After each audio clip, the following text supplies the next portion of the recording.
Hello, governors. No. Welcome. Today is going to be something a little different. I figure, also kind of part of somebody also asked, believe it or not, somebody's actually interested in the psychological work that I do. Ooh, interesting. Very interesting indeed. So this is kind of a shout out to you, buddy. Plus, I have new material that I'm working on that's either going to be a banger or a clanger, but not a banger clanger. I have a group of people that I will be making a presentation to, and I am just going to go over the particular material. Lecture followed by short creation review. Keep in mind, this isn't the full lecture, so it's going to seem like parts of this is left out. And I'm going to try to summarize everything as best I can without having to go into any type of extreme detail. Now, don't worry about the car, by the way. This is just a car, particular paint color that I wanted to show Macho one day. The car itself isn't even important. It was just the color of the paint. And I was like, I need a new cover screen. This is what's already available. So, bam, there you go. Car. So first things first, it's going to get a little bit discombobulated. So just be prepared. You're going to go into screenception because I have to show my actual display capture. And 3, 2, 1, boom, displayception. Now, when I'm doing streams or reviews or all of that, I have chat generally pinned, or well, not pinned, well, it's pinned to the actual desktop. So while I'm doing things, chat, pops up anywhere. As long as I don't dock it into an actual screen or up here or anything like that, I can just set it and it'll chill. And if I don't minimize OBS like so, I don't even need this screen. Save. Thank you. As long as I don't minimize OBS, everything generally is fine. So when I do click on anything else, for example, I can just open up that same screen. Notice how chat stays up. Very easy pending script that I run to do that. But it's still stuck to the actual program. I can't remove it from program. But very easy way so you don't have to go in and find the link to the particular chat box and include it into other things. I also have it nested in some screens to where chat can pop up for you to see. This chat right here is only I can see. So if I'm playing a game or anything like that, and generally it's about EA Big sitting in the corner. So if I'm doing a review or if I'm doing any type of chat or any type of game or anything like that, I generally have, that much space being taken up. That's the blob, for example. That much space taken up on the side dedicated to chat. While I'm doing Dead by Daylight reviews, it doesn't matter because it's not in the way of the actual center box and all of that. But if there's anything over here, as I'm scrolling down, I don't see these. So if anything does pop up or it's something that I need to be alerted to, I probably will never see that because it's covered as I scroll down.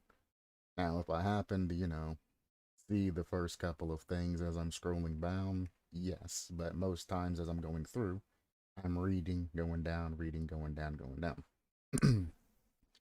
So if I'm playing any games and anything happens in this particular corner, I cannot see them. I cannot make this chat box transparent or anything like that. I've tried, it just completely breaks everything. So this solid chat box, whenever I'm playing a game, on Twitch and YouTube and all that and streaming it, I cannot see anything that's in this particular box. Somebody told me to try to see if I could pick it up as a webcam and try to put it in that way and sort of like green screen it, the background and all of that. But I can't actually change the background of this either to green or black to make it see through. Like anything that you make black in OBS becomes transparent where you can see through it. But I could just change the background to black. Easy fix. All of that would be black, and then the chat would just pop up on screen for me, and there would be no issue seeing behind it. I don't know of any way to be able to actually change this. I've looked in the settings and I've done all of that. I'm not going to show that now because this is just kind of like a small introduction. But I figured I'd show you what I'm looking at as I'm doing reviews. So anything that you post, which, hey, there's a bot right on time, it posts up like that. And I can read your comments as I'm going through and, doing that for the engagement. You can't see this while I'm streaming, but I can always see this as long as I have the script running. Somebody sends something stupid, I have to click on the actual text box, or if I type, it brings me back in the OBS, and then I can literally block the user on YouTube because that's where they're texting from, put user in timeout on YouTube, or I can just add the block list in Rainstream chat and it will completely just make it to where Restream will not pick this up. This is essentially block on Discord. This keeps their blog or their chat from going all the way through the Discord. This keeps their chat from going all the way through the YouTube. And if Twitch, I had Twitch turned on, which it's not on because this is a Dead by Daylight review technically with a lecture, I would have it pop up for Twitch. The symbol next to your name shows what platform you're on. So if anybody's texting from Discord, I can see Discord symbol pop up. Twitch symbol pops up. YouTube symbol pops up. So I know all of the relative information that I need to know. It tells me how many people are active in chat, and it tells me how many outgoing connections there are. Right now, there's 2. Obviously, there's one to YouTube and there's one to Discord. So there's 2. Nobody's in chat right now. It's 0. If anybody joins on either side, whether it's Discord or YouTube at this particular moment, they join the actual stream chat room, it will proc me that somebody is watching. And this is how I know, when people join the stream and things like that, how many people I have available, who's lurking, etc., etc. So this is a very basic setup. If you want to run Restream, if you run Restream, it automatically posts stream made by Restream.io at the top of everything that you do. So, it's fine. It's better than a watermark. And you can go back through and delete, like I generally do, just delete that off. Probably in the base programming too. I could probably go in and just delete that altogether, but I don't really care. On the streams where it's Twitch and YouTube, Restream can do whatever it wants, but when it's just YouTube, I don't think Restream really deserves much credit. Yes, it's going to Discord, but it's also strictly just being posted on YouTube. Restream's doing nothing at that particular point. I can go from my regular encoder or just launch it straight from OBS straight to YouTube and cut out Restream and not have to worry about this. These sliders that I get is through Restream. You have to add this in to get the sliders to see which one you're sending things to. I have all of my scenes nested, DBD creation reviews, a regular scene for if I want to cover anything else, discussing topics, starting scene, be right back, ending, intermission, my epic pen, which is for annotating on screen, Discord, if I ever want to record something going on in Discord, recording, OBS has a recording feature where I can just record videos as opposed to streaming everything. I've used it a couple of times, but it's kind of a pain because you have to record. Well, I record my videos in the same way a stream's recorded. And those of you that know streams, you can't go back in video or anything like that when it comes to, a direct stream like Twitch. You can't jump back. Once it happens, it happens. So I record everything in stream, so if the video does get cut off, I don't lose all the footage. If you record it in regular video, if the video doesn't end and finalize, you lose all your footage. And the YouTube recorders that are like, I've already recorded this video, but OBS or whatever video recording they're using crashed and all of their footage is gone. Then,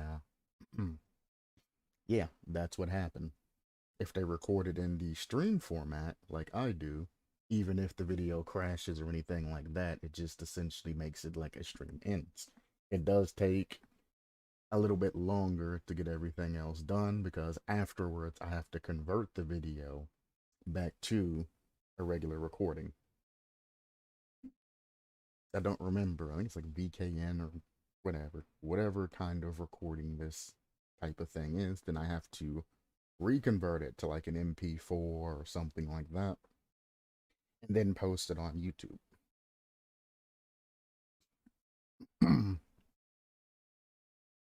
So I never lose any type of footage anymore because of the way I have everything set up. However, it does take a little bit extra time to convert everything back over and send it, but I never lose footage. The only way I would lose quote unquote footage is if I accidentally had my desktop audio muted or if I had my mic muted. Then, obviously, audio's not going to be recorded, and I would have a video without audio. That is salvageable, though. You can just go back over the already recorded content. You're not going to get first time reactions and all of that, which sometimes sucks, but recording it again and knowing everything and going through and fixing your mistakes that you made the first time through is more of a cheat than just not recording your first time reaction. You can just pop back in and record over the footage with your voice or record your voice while watching the footage and just explain what's going on and put out the video anyway. Yes, it's going to be slightly lower quality because you're not going to know exactly what happened at every moment, but you can give a summary recap of the things you were thinking or, the director's cut version, and try to salvage what you can from there. Some people don't have those types of talents and they just re-record the entire video with audio. That's fine. Because some circumstances, it does kind of require that. If your video's based all off of sound, then, that's a problem, like ASMR, for example. If your video's based purely off of making sounds and the visual aspects and all of that, you're gonna have a very hard time re-recording, the sounds and all of that. So yeah, you kind of have to record the entire video. Unless you want to do like a new type of AMSR where the sounds and the movements don't match up to kind of confuse the brain and give it the kind of brain scratchy moments to where you see that they're scratching on something but you hear no sound and your brain goes, what? And then there's a delay of the sound coming in afterwards and your brain's like, ah, there it is. Wouldn't be very popular, but it would be a new idea. Anyway, on to the actual lecture. Many of you that have seen, and I actually can't just do that, I have to slide OBS out of the way.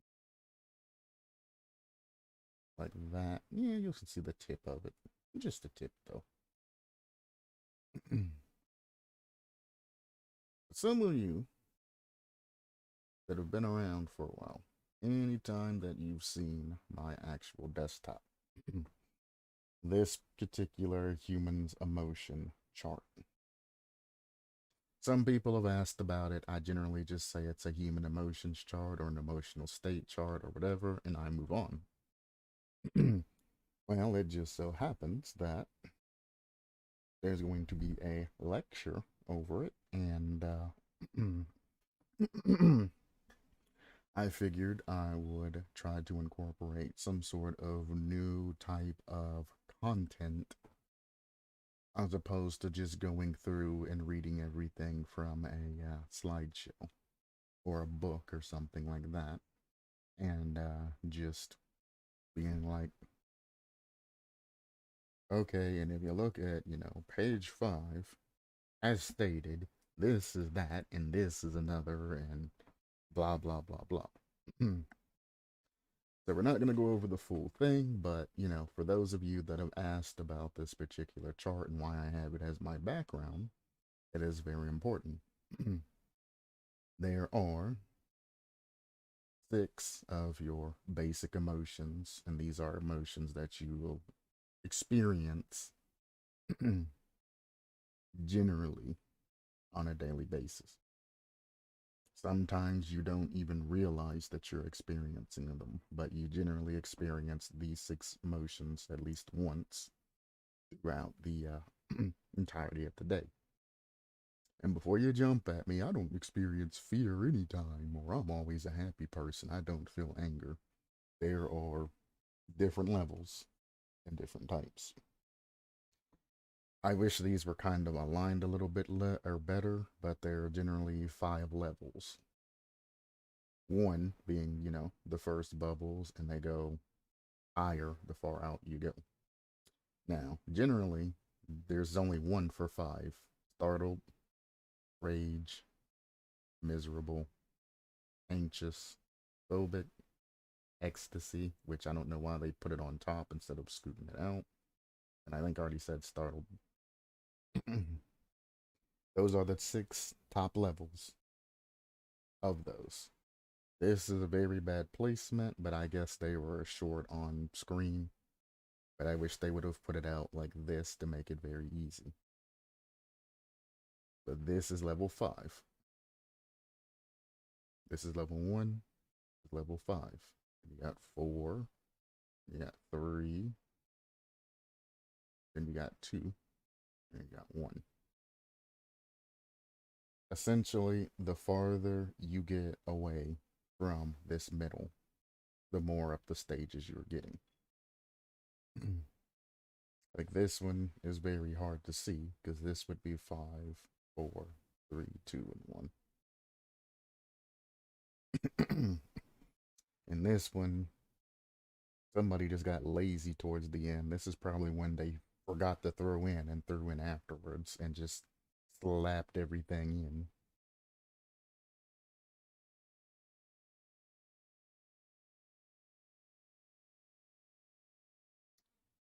Anyway, this is what this chart basically represents. There are 5 stages of every single thing, but on top of there is a dual stage of levels from neutral to 1 and 2 to -1 and 2. So neutral, let's say, let me look up. Actually, I can open up a notepad now, can't I?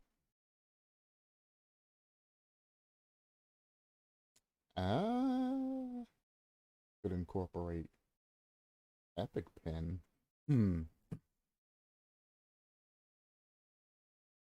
How about I just do both and we just open up Paint?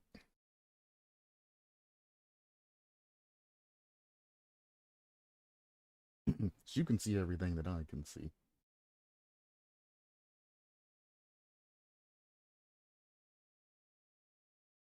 Make this as small as possible because I don't need any particular type of like huge amounts of space.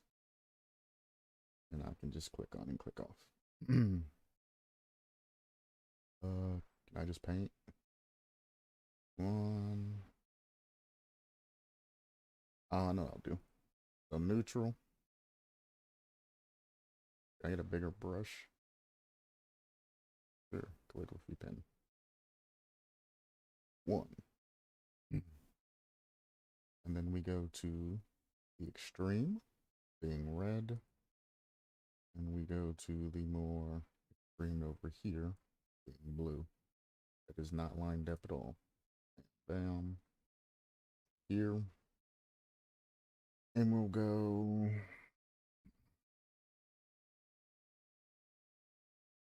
yellow to incorporate like stoplights. If that's the case, I need to make this green, but it's not really green. Wouldn't make sense. Then here, I guess I could make this one green. It would make sense. And this one could be green. You say, why are you drawing all of these lines, Q? I'm getting there. God dang it. Stop rushing me. All right. Now I need a neutral color that I can write on top of these with. Should have made that gray so I can write with black.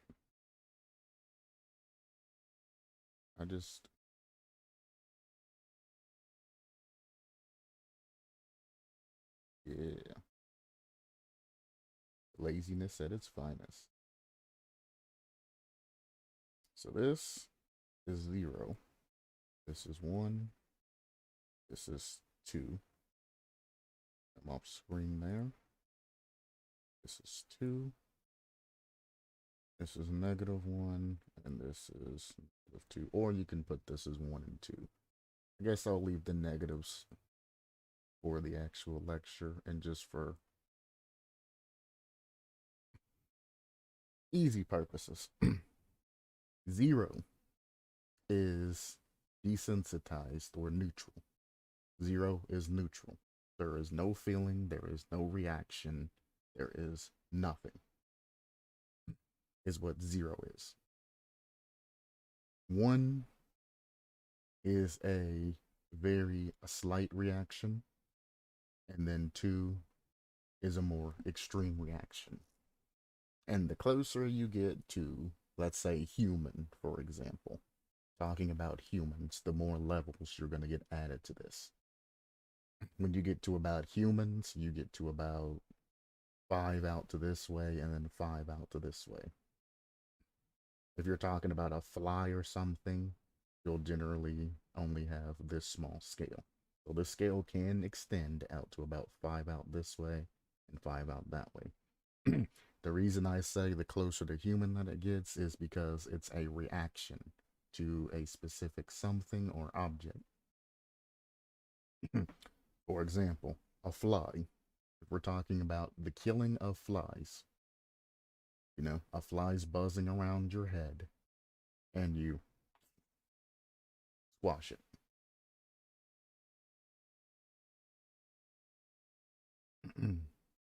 0. You've killed enough flies in your life that you don't think much of it. You see a fly, you squash it, you continue on with your day. You're desensitized. 1 on the left side, which is why I should have put it in -1. And we'll do negatives. This can be positive or negative. This is just showing a distinction, which I could have just said green. But -1, or the green line, shows that you see a fly. Killing said fly makes you feel disgusted. Like you might not like the squish that their body makes when you slap them or kill them. Or you might get disgusted by their dead body falling or something like that. You're very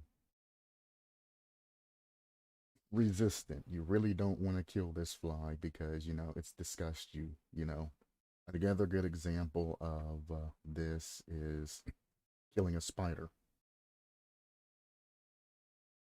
So you have disgust and you also have, kind of a fear coming out from that.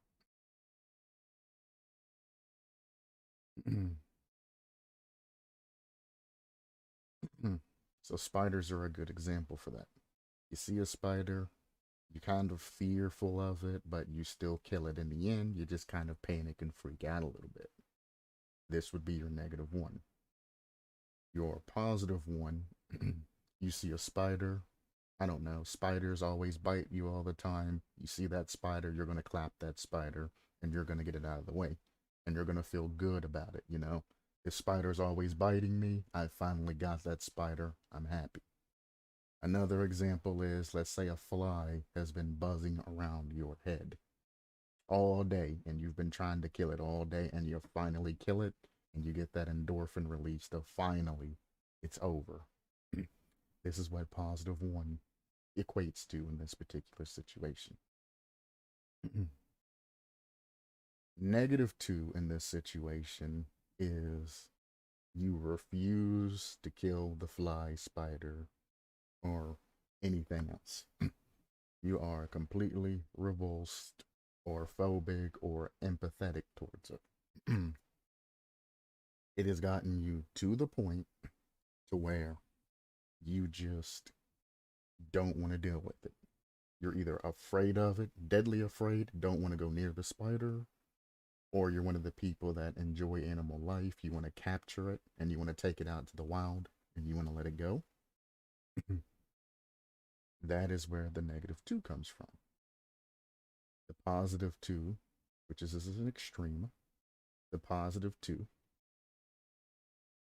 comes from, flies have been plaguing you the last couple of days. You want to slaughter every single fly that is in your house.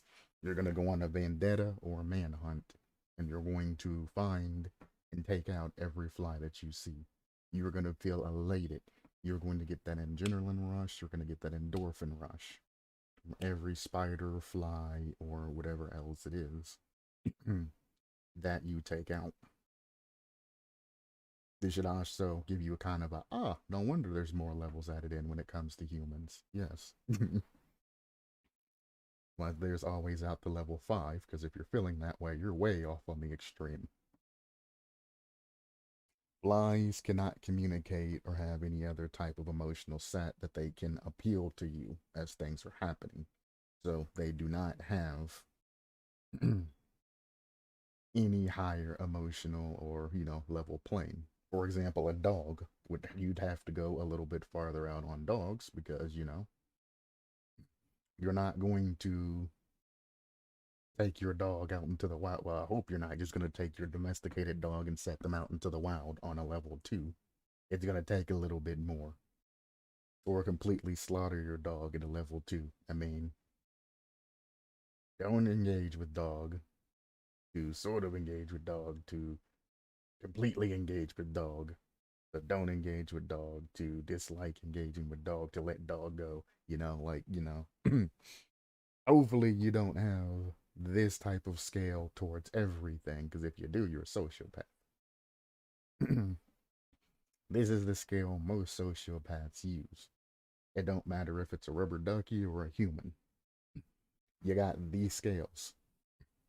They generally stay at 0 and don't necessarily care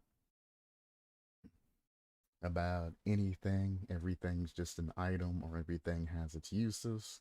Whenever it goes to any other of these particular places, they get rid of it. Sociopath, easy. Psychopaths generally stay either over here or they stay generally all the way over here. There's different types of psychopaths, but generally none stay here. This is specifically sociopath. Sociopath, psychopaths are on the end, are either end, and then you have maniacs and things like that that can be incorporated into this scale as well. This is a basic scale. There's actual terminologies and names for each one of these, but like I said, I'm not giving you the full review. I'm showing you numbers. I'm giving an identification to the numbers and trying to explain things in layman's terms. On the actual thing, these will all have names, these will all have terms, they'll all have a scale, and this will be like probably an hour introduction on its own that I've done very quickly. Now,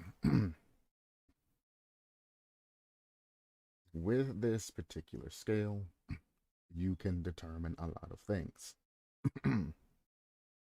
Notice how I said this blue, -2, is an extreme, and this 2 over here is an extreme. And they are the same equivalent. Whether you're non-stop killing shit because you feel pleasure from it, or if you're capturing it and letting it go back into the wild and getting pleasure from that. The same amount of extremes, and that's what most people don't realize. Something that affects you personally can affect somebody a completely different way and be on the same scale. Or something that's a 2 to you could be a -2 to somebody, could be a complete 0 to somebody in different scales. Just because somebody doesn't agree or have the same mindset doesn't mean that they're wrong or bad. Maybe they get a little bit of pleasure and you get a lot of pleasure. And when you try to amp this up to a 3, their scale don't go to 3. Their scale is 1, and when they're feeling elated, they have 2. You're trying to get them to do 3. They don't have a 3 to go to. They get the 2, and then they eventually bail on you because they don't have this 3. They cannot attain level 3 of that extreme. And that's where most disagreements happen, is when somebody tries to force something to go some way that somebody does not have. Things that you are ignorant about and don't know about, you can go down to a -1, or you could stay 0 on a particular matter. In the unknown unknowns, things that you don't know about, things that you don't know that you don't know, Boondocks reference, things that you don't know that you don't know, you're going to obviously be at a 0 about. You have no idea that they exist, you're ignorant about them, etc., etc. Things that are unknown unknowns to you might be unknown to somebody else. And if they're very passionate about it and they try to talk to you that's at a 0, you're not going to rebound anything back. They're going to try to grab you and they're going to try to pull you to 1, but you don't have any type of understanding and you don't know about what they're talking about. Some people are gullible enough to be pulled towards a 1, and that's where you get friends in a particular area from. Some people try to pull you and they push you away, and then you have a -1 about that particular subject. Some people try and they fail and you stay at a 0.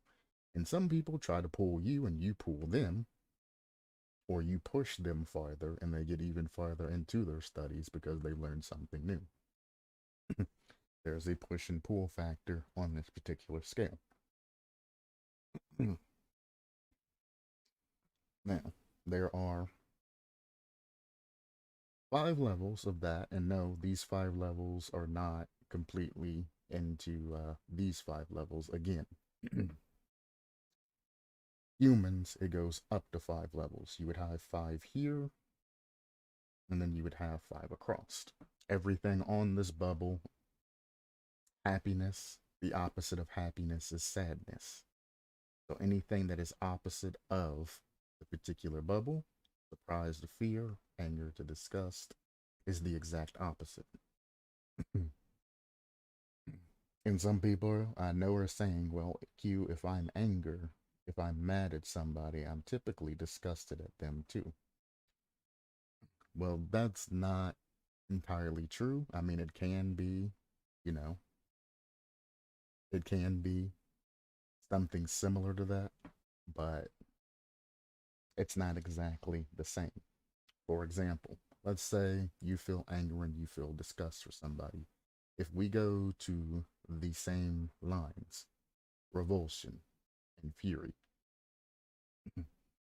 fury towards somebody, you know, actual fury going at, etc., etc., and revulsion don't make sense. They're complete opposites. Fury, you're going in. Revulsion, you're trying to stay away. Opposites. Restless and gloomy. Restless, you're going to be moving around, doing a whole bunch of other things. Gloomy, you're going to be the opposite of that and just starting to get sad. So if you look at the scale, they're complete opposites on both sides. Most times. There are some exceptions, and I'm not saying you're always going to experience one emotion at a time. As you experience that emotion, you're going to be going up and down the scale. You could be transferring this revulsion to a misunderstanding, which turns into, delight or content. Or that content, can be transferred over to amazement. If somebody's playing a prank on you, your surprise, and you hate surprises, can turn to anger. Your surprise can turn to fear, which can turn to fright, which can turn to shock or amazement. All of these and all of these different places and different levels interchange with each other. And as your body processes things, you're going to have more and more things go over. To make things simple, we're going to say that you're only going to experience, or your brain's only processes one emotion at a time. Which, I mean, is somewhat true, but it processes them so quickly that you can perceive and feel a lot of emotions at one particular time. But just like a computer, one function goes in at a time, and as the functions get printed, they bring into one gigantic either algorithm or line of code or whatever function. It all gets printed out, and then it reads off, whatever happens. Same with the brain. Electrical signals get picked up from different areas of your brain processes them and sends them out. This middle portion right here, where it shows the heart and all of this, picture this as your ego. These are all emotions of the body, but these are also emotions of your particular ego. And all of these emotions elicit different responses from you based off your ego or your subconscious, whatever you want to call it. But just picture this for now as your ego. Some people that experience fear will immediately, hello, Galanonim, take that fear and try their best to switch it to anger. And their pride or their ego will start taking over.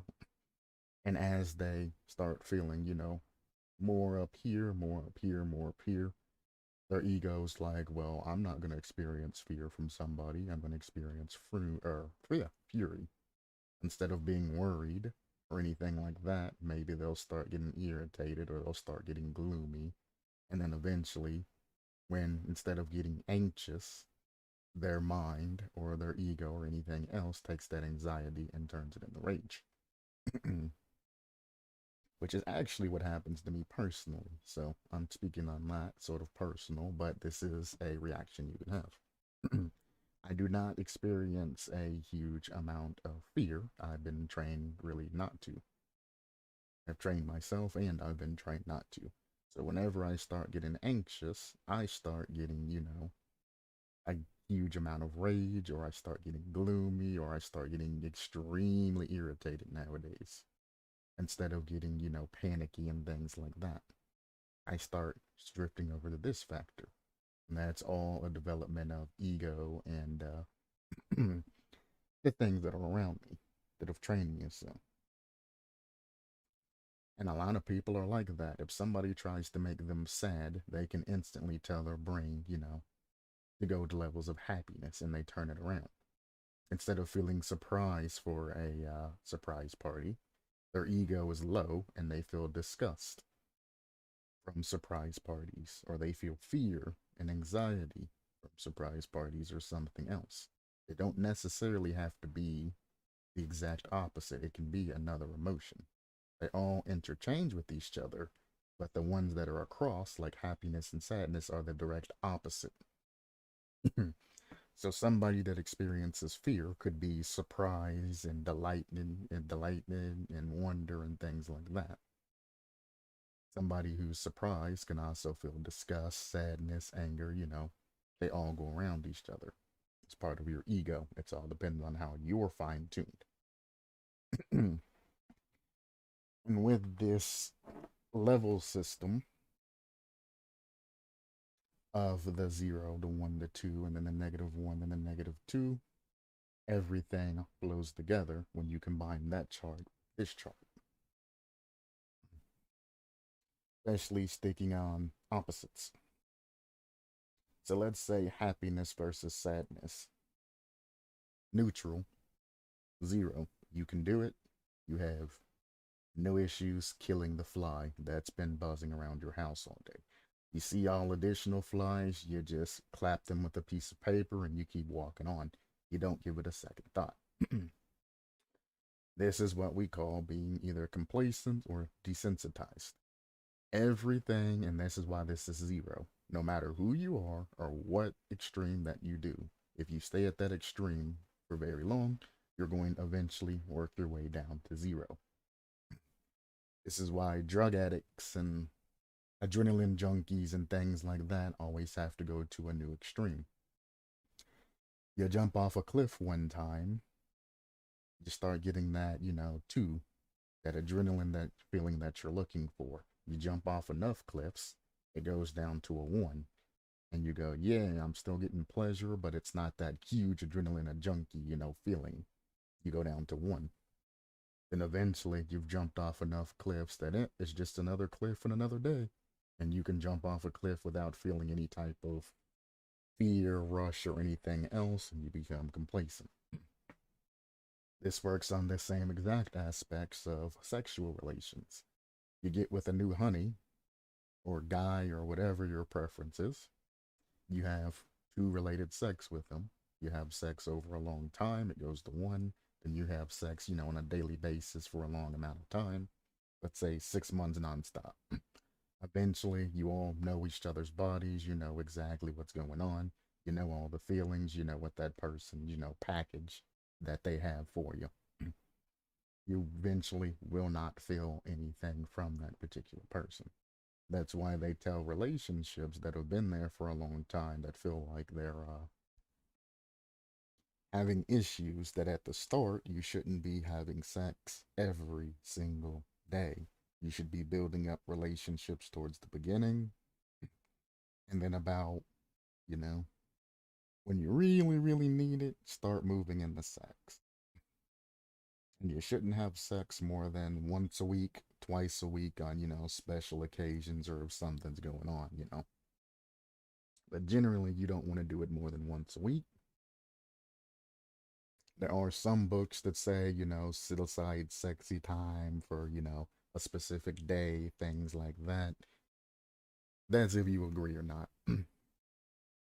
And all of this, like I said, are just suggestions that are in different books and different psychological and dating and love life and things like that.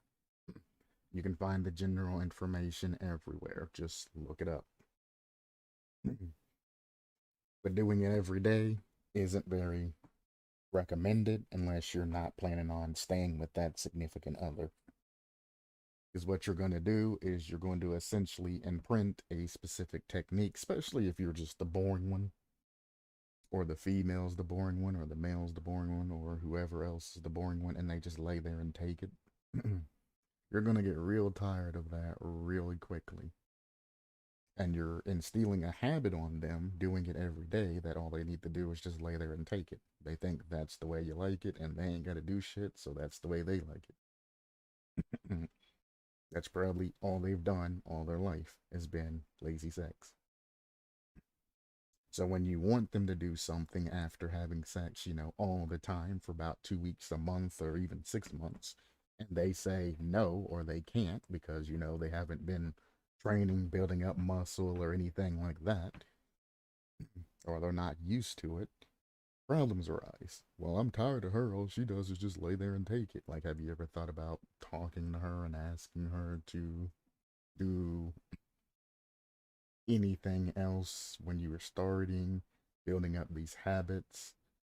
I mean, if it's a one night stand, have at, but if you're trying to make it into a relationship, have you ever tried taking your time and actually, moving into things as opposed to just, fuck it, dude, 1, 2, 3, 4, 5, every day? You got to keep it in your brain that, moderation is the key, or your relationship's not going to last very long. And what generally happens is people become complacent, and that significant other love figure becomes like just family. We are raised by birth to be part of a familial system.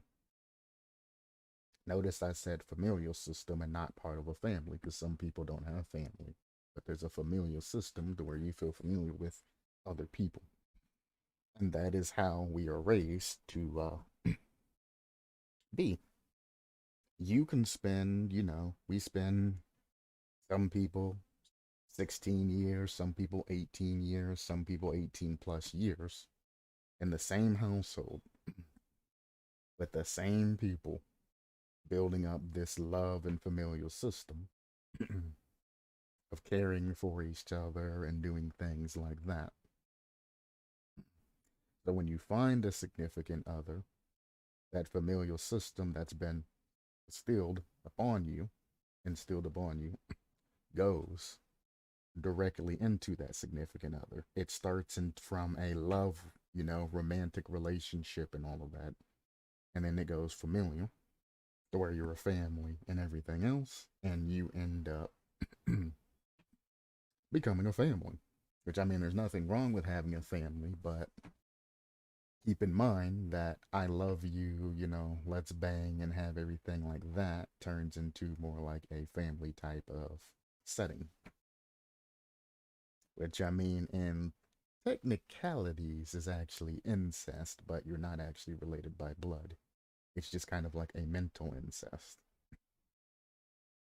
And then you end up spending, a significant amount of years doing the whole family system that you were brought up on with another person. And that generally is what everything comes down to. So, yeah. So you're not necessarily in love with that particular person that you spent a long time with. You're just feeling that familial love towards them. Unfortunately, familial love is kind of obligated and kind of forced upon most people. I mean, there are exceptions to people that just absolutely hate their family and move out as soon as they get 18. Situations change, but for the most part, it's all familial love. So that love, to find a partner and all of that, you know, super high love, find a partner, they're your soulmate and all of that. This is the one, they're my soulmate, I want to get married with them. Let's go on a honeymoon. Let's go out and do things together. Let's enjoy life. Goes down to a one. You know, you still love them, you still all of that, you're still with them and all of that. You guys aren't going out and doing very many things anymore. Maybe take an obligated family vacation like once a year as opposed to always going out like you used to. Generally, your more serious relationship, things like that, and you guys basically know each other. To zero being neutral, you have that familial love. And they're just there. You maybe have kids, you have a home, a dog, and all of that, and you're in that familial love, which becomes neutral. Now, from there, the scale can go back up and you can rekindle your love, or the scale can go down at any time and you can go for a divorce, or the scale can stay at an even zero the rest of your life. You can go 60 years at a familial scale of zero, and some people do, a lot of people do, in fact. And that's just how it is. There are other people out there that can give them the love and the things that they're looking for, but they're not going to look because they already have the system set up. They've already desensitized themselves from it. They have that familial love, a lot of family structures and things like that. And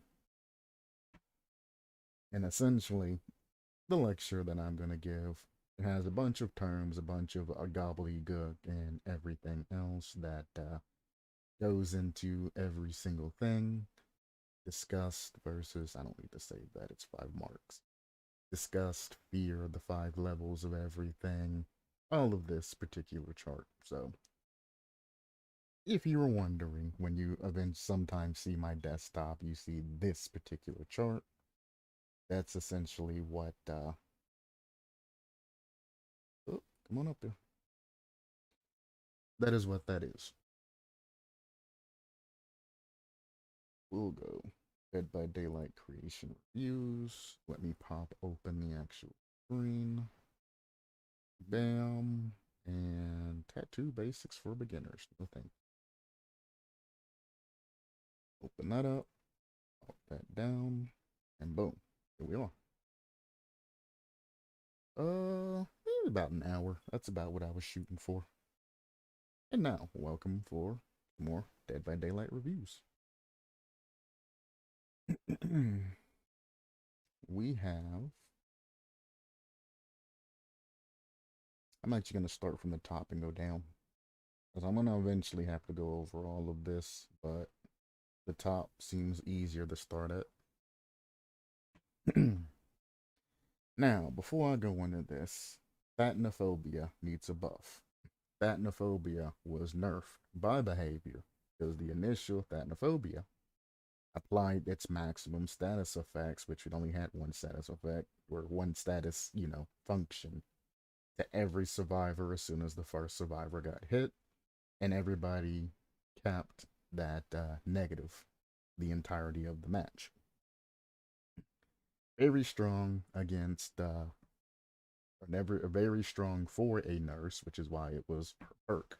Very good. It slows everything down, lets you get your nurses calling and all of your gen perks and all of that out. Then behavior decided to make things fair on Phatnophobia because all of the other killers that are involved can use this particular perk, and made it on hit survivors get negatives. Well, every survivor gets the negative, but every injured survivor, injured or dying survivor, adds in a negative. That way it can scale. If a survivor dies, it becomes easier on survivors, easier and easier, and the game forces the nurse to play good in order to keep getting these stacking and increasing buffs. I personally like the Phatnophobia nerf because they've implemented way more perks than anybody else ever needs into this game to slow down gen speed, etc., etc. Especially with the change in Ruin from being just you miss a great skill check, Ruin affects you to whenever people aren't working on generators. So with that change in Ruin, Phatnophobia definitely needed to be changed as well. Now, let's see. Pulsar Rain says, I think Phatnophobia need a buff. It definitely does not. They did good on their balancing of this perk.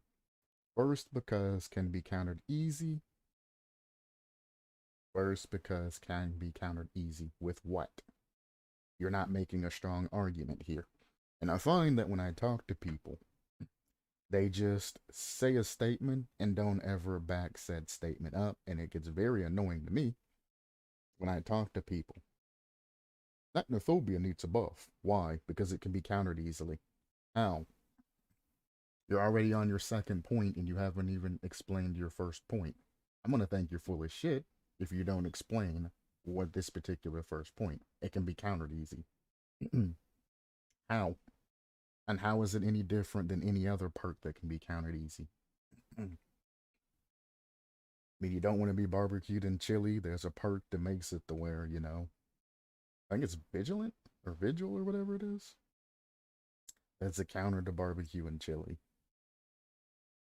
You don't want to get this, run that perk.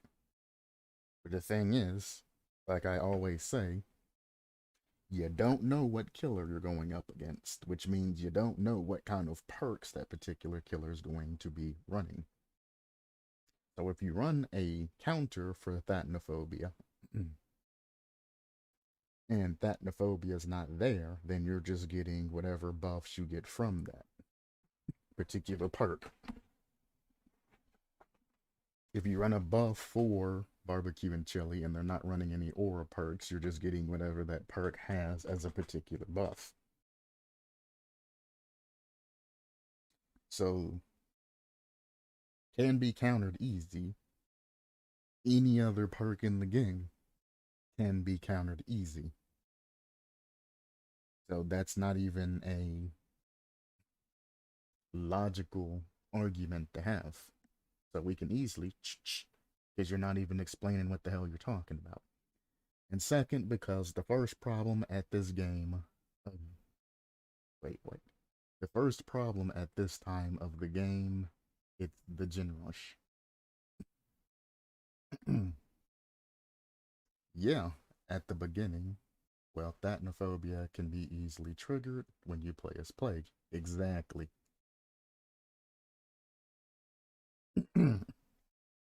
And that's one of the people that are one of the killers that I mentioned earlier that with a whole brand new set of killers that come out, they had to nerf the perk because things like that.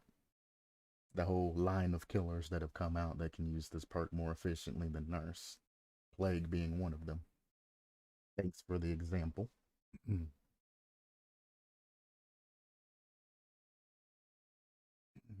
Two, because the first problem at this time of the game, it's the gen rush. One, good luck actually finding a survivor group that gen rushes that isn't iridescent, is one. Is iridescent, they're the top of the line. They've seen everything the game has to offer. A constant iridescent, not an new eerie person. Because generally they just end up causing problems, but a constant iridescent survivor that has played the game for as long as I have and, have the knowledge and all of that. We're talking about, the good Eries. They don't care about any of that. I mean, if you want to joke around and mess around, they're albeit, but they're all for it because, they're tired of gens. But if it's a regular try hard match, and you're picking a try hard killer or something like that, yeah, they're all going to go to gens and they're going to knock the gens out and they're going to leave. If you're running a BS set of perks, yeah, they're going to gen rush the crap out of you. If you're running a BS killer, they're going to gen rush the crap out of you. If you're face camping, which is against terms of service, by the way, I gotta say that, they're going to gen rush the crap out of you. But yeah, Phatnophobia is pretty fun. I know resilience reduces effect by half in max stacks, but it's not so often used to cause problems. Exactly. But again, you don't even know when they're running Phatnophobia, and you don't know when you're going to come up against a nurse or any other killer that uses that particular perk. So, as a survivor, you're not even going to know when to run this counter that this person is talking about.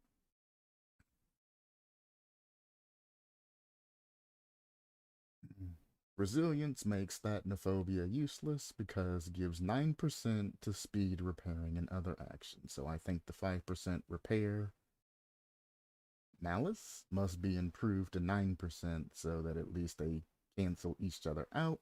And in case there are not resilience against its simple more use. What the hell kind of sentence is that?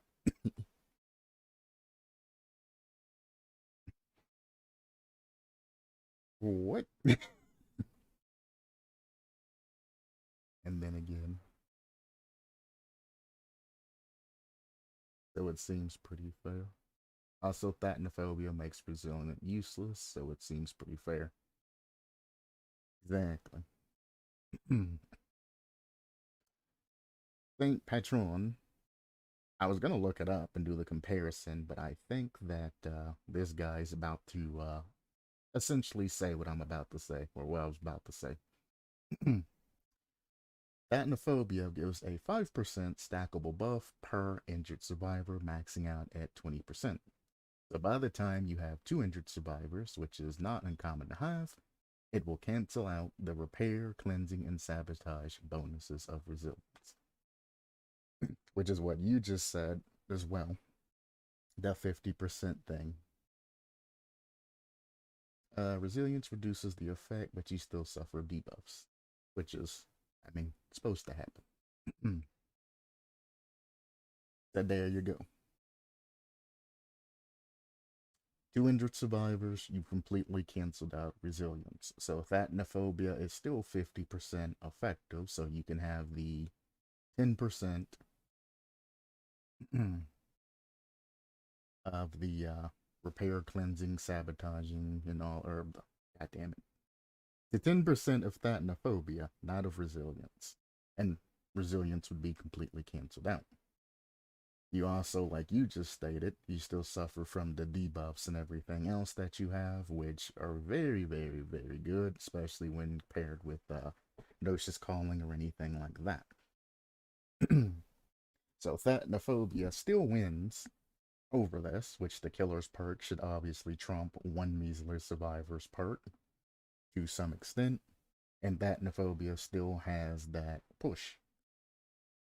So no, I don't think that Phatnophobia needs to be fixed, because the only thing they're gonna do is jack it back up to like, wasn't it like 25% in the past or something like that? Just immediate. I mean, it was something that was just dreadful. It was dreadful, but only Nurse really ran it, so it wasn't that big of an issue. But even if they rebalanced it, they would make it just an even 20% always as soon as you hit the first survivor. And anybody running resilience would still have the same effect. It just wouldn't matter how many things. So you're essentially balancing it out to make it the same. But Phatnophobia was balanced for nurses in particular. Not Plague, not Legion, not any of that. Phatnophobia is a nurse's perk. If the perk doesn't help nurse, then there's no point in the perk being there. This is why it has all the extra bonus effects, and then it has a 5% stackable buff. It's not super OP, and it's balanced just right.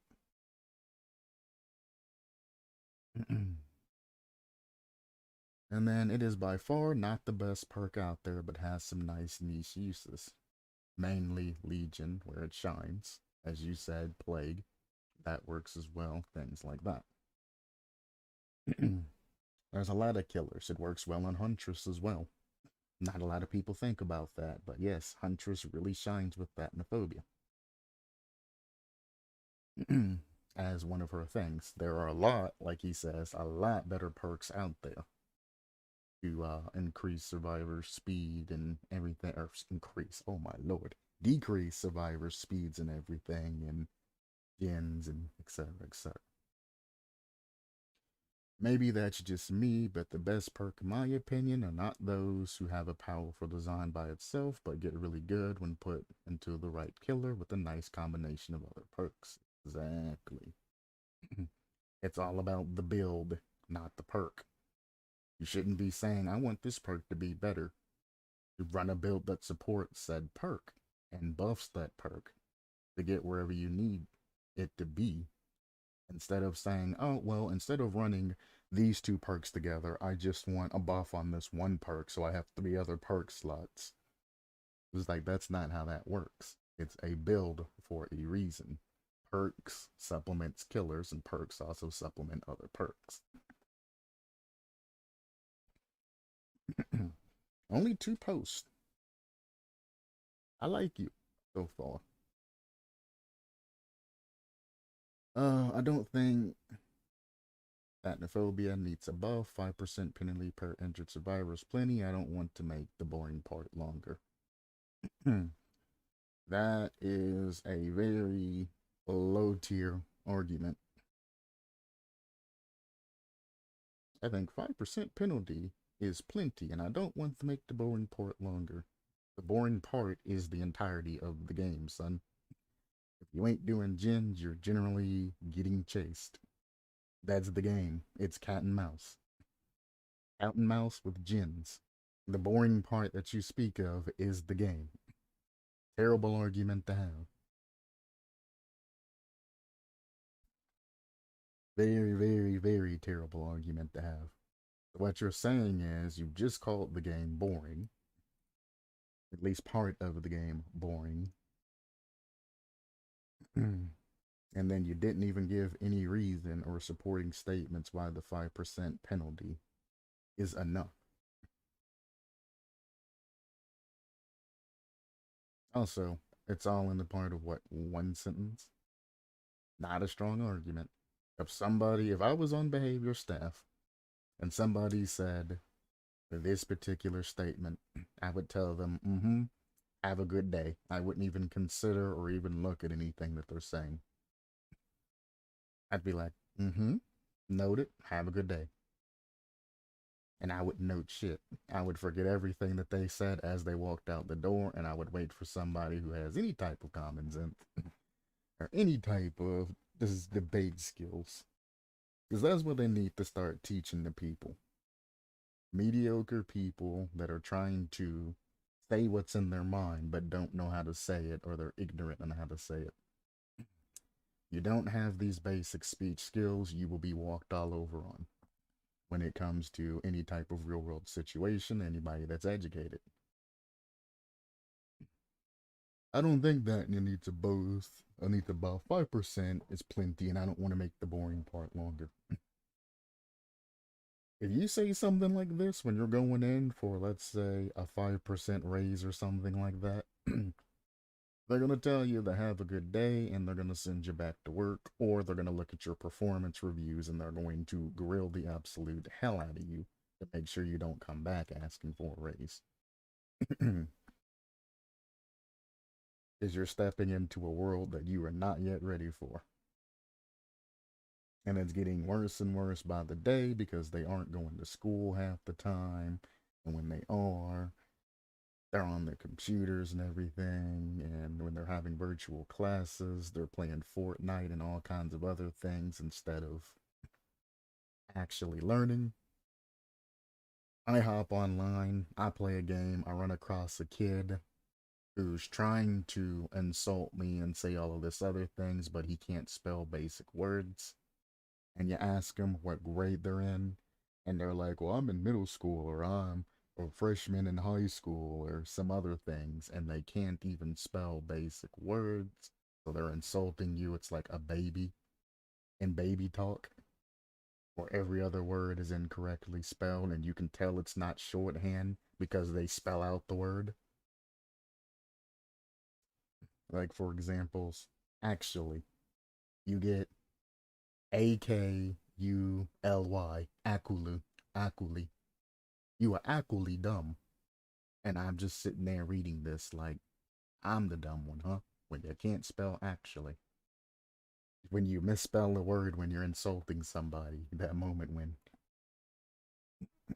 And I'm just sitting there like, I see. I'm the dummy here when you can't spell. And I look at their sentences as they type, and every other word is misspelled. Any type of big word, misspelled.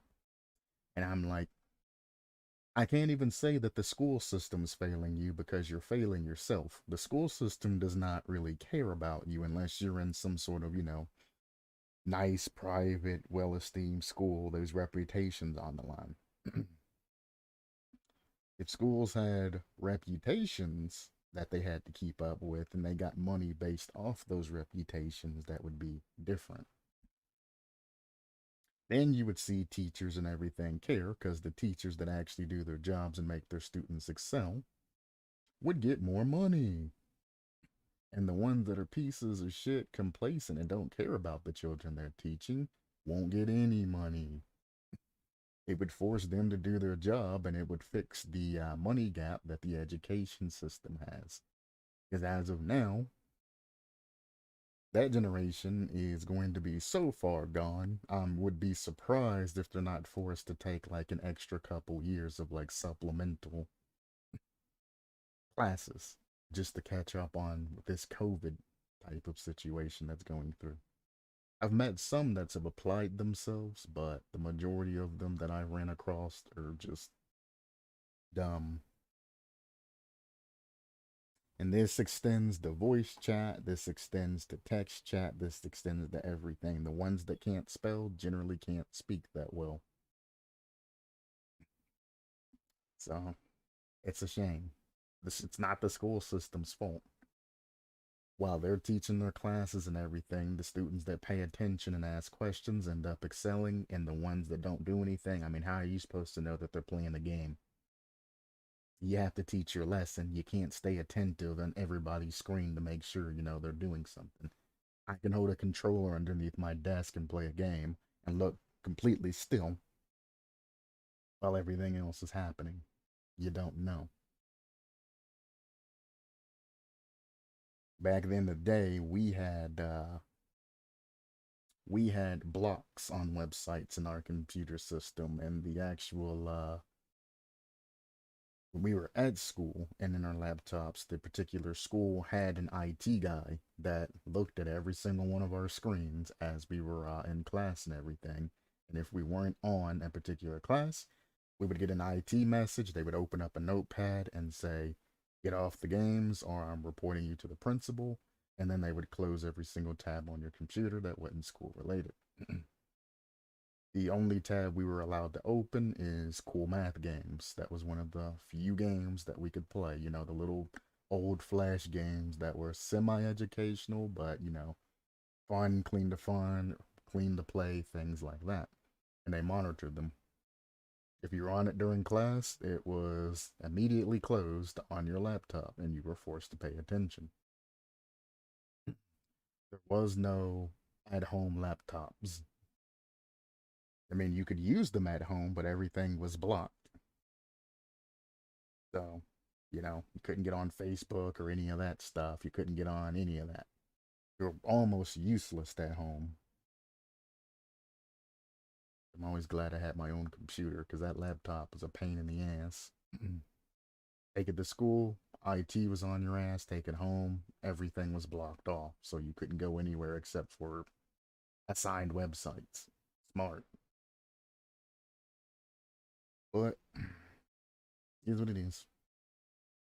Phatnophobia is actually a useful perk that killers run. Resilience is not useful in many situations. It's better to play at full health.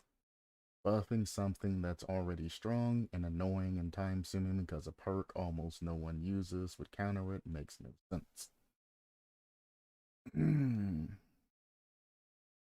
There are a lot of incorrect statements here, but if we get rid of essentially the last sentence, yeah, I can agree with some of that. Phatnophobia is actually a useful perk that killers run. Yes, the occasional time I've ran against Phatnophobia, it is very useful. It slows down, things. So it slows down survivors, not things. I should give them a name. It slows down survivors a decent amount of time, and it rewards you for good play. The more of them that you injure or hit, the more of a debuff that they get. So a camping Bubba in the basement, for example, I always got to bring that up at least once. Won't see any use off of running Phatnophobia,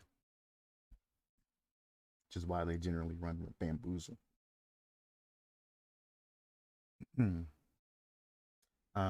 A perk that no one uses. I know a lot of people that run Resilience. Resilience is a very useful perk, especially if you were gen rushing or anything like that. If you're gen rushing and not running resilience or any perk, equivalent to it, you have an issue because you're generally going to run into the killer at least once. And once you're injured, you don't have time to really heal. Once you're injured or take a hit for somebody that's being chased, extend their chase out or whatever, or you get out of a chase and get unhooked, you go immediately back to a gen and you start working on it. If you run that with other perks that increase speed, you can have exit gates open quickly, you can have gens done slightly faster, and you can just keep banging them out. So, yeah, if we're talking about gen rushing here, I don't know why he would ever say resilience is not useful in many situations. It's useful in every situation as long as you're injured. And it's better to play at full health. That is arguable. If you are playing against the killer that marks you and downs you, or a killer with a chainsaw like Bubba, full health does not matter, or plague, or anything like that. Full health does not matter. I would rather have the dead hard, especially if the killer has no ad at the end of a match. Full health does not matter. You would rather have that dead hard proc to avoid a hit than to just go down and not have that proc. So this person, I assume, don't have a lot of hours in Dead by Daylight. They had a lot of posts here, but I don't think they play the game enough to realize that full health ain't necessarily good unless you're running a perk set that doesn't include any of the, meta perks. I personally would rather stay injured most times than not, the majority of the times for that dead hard activation. Well, I'm glad I was able to join in for the moment, but I have to go study again, and this week and another, I have work mixed with school, so free times has not been found. Hey, I appreciate you stopping by, Galanonim. As always, like I said, take time to chill every once in a while, man. Just, kick back, let all the stress go out, have good fun times. For the moment, I'll still be around, so if you want to jump in and talk to me about anything unrelated to Dead by Daylight, feel free. We can just shoot the shit one time. I don't mind stopping stream to talk.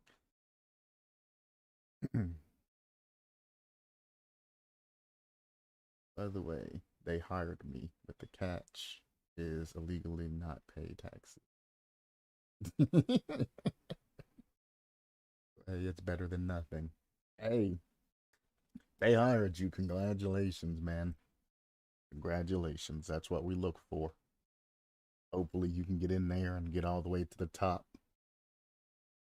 Then I can say, hey, I know somebody. He's the owner of that company.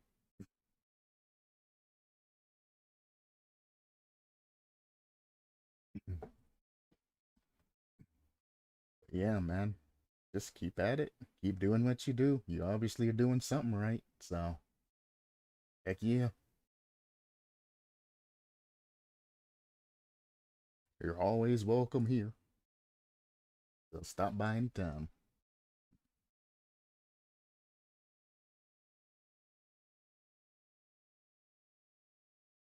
See you, man. Till another time. See ya.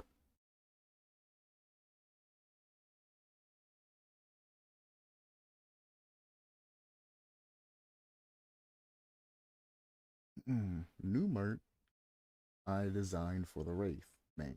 What do you think? I kept it pretty simple. Bing. Bong. That's actually not bad.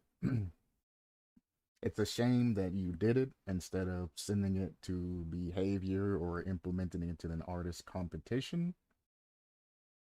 But yeah. Another thing, always sign your work.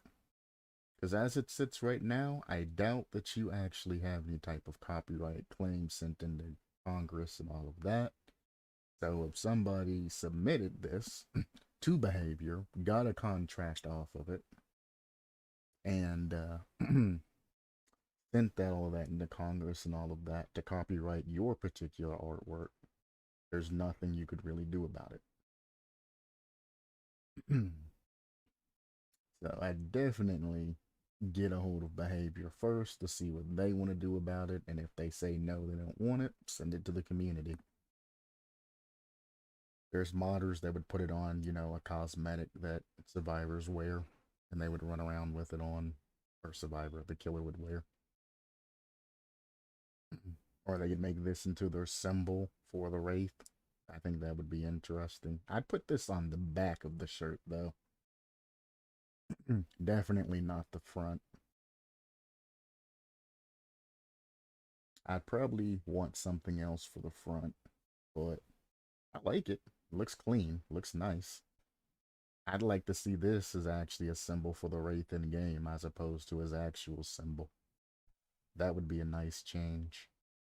Maybe if they make a Dead by Daylight 2, they can have more cartoony style pictures, something like that, to go away from the original. It's because the game is very survivor based right now, lol, but thanks. The game is not survivor based. I don't know what the hell you're talking about. The last couple of killers that they release, minus the artist, they've only released killers and no attaching survivors. If you think about it, well, the old standard used to be 2 survivors per 1 killer. Then they included 3 on the Raccoon City, and they included others in other places, so they need to rebalance it, which they have a little bit by introducing Pinhead and, other people with that associated survivors as well. So, the game is not very much survivor based, but if you think about it, you only need 1 killer per 4 survivors in the particular game. If they had a killer versus every survivor in game, the game would be flooded with killers that aren't used. There would be no incentive to get a contract with the game because there's so many killers. Like, why would I go and get a contract with, well, that'd be a behavior and make a contract when I have, 30 plus. Nah, I think there's like,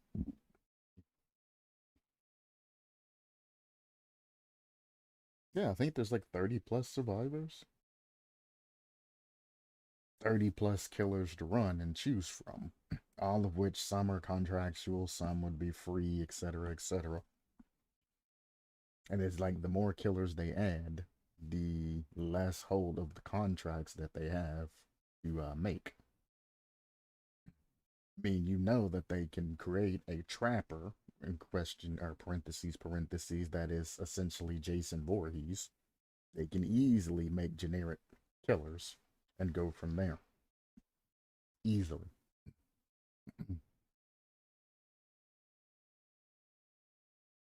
I like that merch though.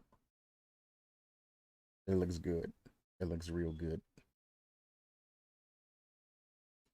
New chapter, The Forest Calling by ILEECHIPS. Oh boy. Here we go again. Interesting though, how just a name can tilt me, and I already know what this is going to consist of before I even click on it. But sure. Let's see. Usual standard, usual everything else, usual add-ons. Now let's see. Hopefully he doesn't use orb revealing, and hopefully he doesn't make his concept like he usually does, makes it OP. This isn't OP, and if this doesn't use aura reading or killer instinct every 2 seconds, I will consider this a win for you, sir. No OP, no excessive aura reads. That's all I ask from you, ILEECHIPS. The Forest Calling, Killer, the Mark. Generally, the mark is the person or the victim that's going to be assassinated, killed, or whatever, but sure. You can even add an ED, the marked, with an ED, and made it something else, but the mark is mm, difficulty easy. I mean, in your mind, you might think that it's easy, but we shall see. Height, average. I'm assuming that's tall because the average is regularly tall. Speed, I don't know why you said fast when regular speed's 4.6, regular range speed is 4.4, and now you have 4.3. This is faster than Nurse, but slower than a ranged killer. So you would not be a fast killer. If this is fast, then what would be 4.6? Super fast? So again, adding in these different things and changing it from already that's there, you got to keep in mind that if you're going to invent terminology, scale that terminology to everything else in the game. Difficulty easy. Probably not unless it's super OP. Fast, your killer is not fast.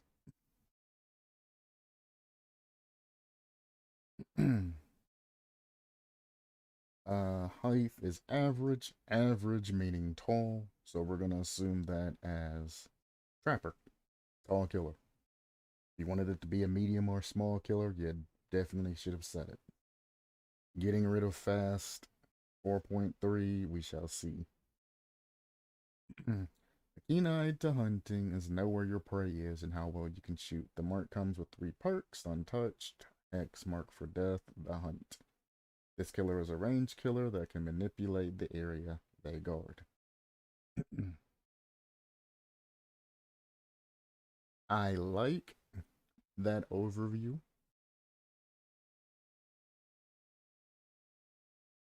but what I'm getting from this is that you're a territorial killer, the where you camp a particular area and wait for a survivor to cross through. Sort of like a trap that a trapper places, but you're the actual trap, I suppose. So I understand that you're a territorial killer, but what's the place though? Ranged killer that can manipulate the area guard. You're a guarding ranged killer. How do you get those kills? Do you stalk? Are you a runner? Are you a tunneler? You a camp style, camp and forget it, down a survivor, camp that area at the hook where they're at, etc., etc. I mean, this ain't a bad overview, it's just kind of short and doesn't explain everything. I mean, which is fine, at least it's some sort of overview. Ability and power. Takes 3 seconds to draw, 35 seconds to regain an arrow back. Start with 3 arrows at the start of a trial. All of this extra stuff that you're adding in can be put in the bottom using italicized or something else to explain everything. When it comes to ability and power, list the ability and the power. Everything that it does says all of that. And then list all the extra trivia and things or any questions that would be asked at the bottom, unless it is a particularly long type thing to say, then list it after the sentence itself on the next line. So when I read this, it stays clean for the most part. I mean, not completely clean, obviously, but like, takes 3 seconds to draw. Fine being here. But right after 3 seconds to draw, you haven't even talked about shooting, and you're like 35 seconds to regain an arrow back. Start with 3 arrows at the start of the trial. 3 arrows max out at a time travels. It's just throwing fact after fact after fact. This is a very lazy way of describing everything. This is not what you want as your description of your particular power. You want to take all of this extra crap and put it in the bottom because it doesn't look good like that. But 3 seconds to draw. Okay. Now I'm looking for afterwards. What happens after you draw? This has nothing to do with this. This doesn't have to do anything with this. Travels up to 50 meters before it disappears. Okay, but what happens after you draw it? Can destroy pallets and walls, but only with exhausted shot. Now you're throwing in terminologies and things that you haven't even explained.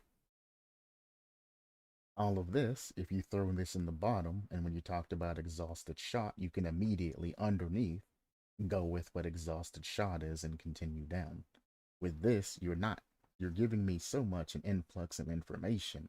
and none of it's in a proper order that I have to jump around to find all the information that I want. And the thing about it is, because you've listed it like this, if you mention any of this down here, I'm going to have to go back up and look at this, and then scroll down, and then look back up like that. Like this is not good. This format. Don't do this. Don't do this. Takes 3 seconds to draw, 35 seconds to regain an arrow back. Start with 3 arrows at the start of trial. 3 arrows max at a time. Travels up to 50 meters before it disappears. Can destroy pallets and walls, but only with exhausted shot. So this, when you go down for this, why not just put this down here? Why not just put this down here? Because the regular bow, this is what we're talking about right now. Bow. Bow of the entity. Not arrows. We're talking about the bow. Ability and power. Right now we're talking about the bow. None of this talks about the bow except for it takes 3 seconds to draw. Ear shot, arrow. Exhaust shot, arrow. Special ability detonate, arrow. Entity grasp. I have no idea. You know what I'm saying? If you're going to categorize things, keep them in their respective categories instead of this. This is a nightmare. Drawing your bow. Now we're talking about the bow again.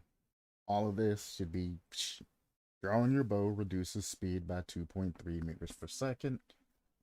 Undrawing grants a quick 5% haste. I don't know anybody that draws a bow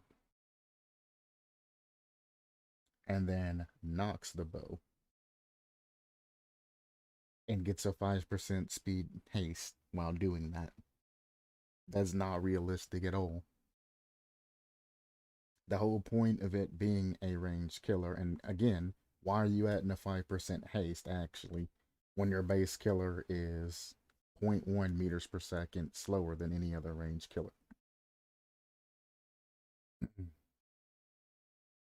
So half of 2.3.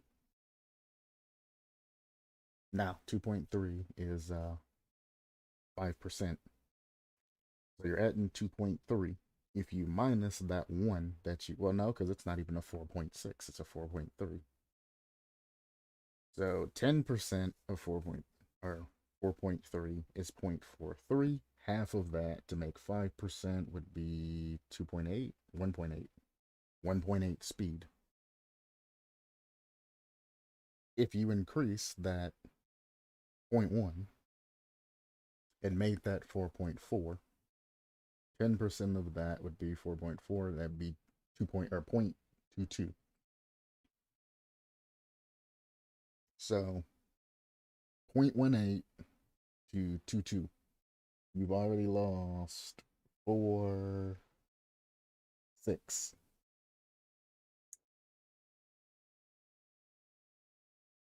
Six.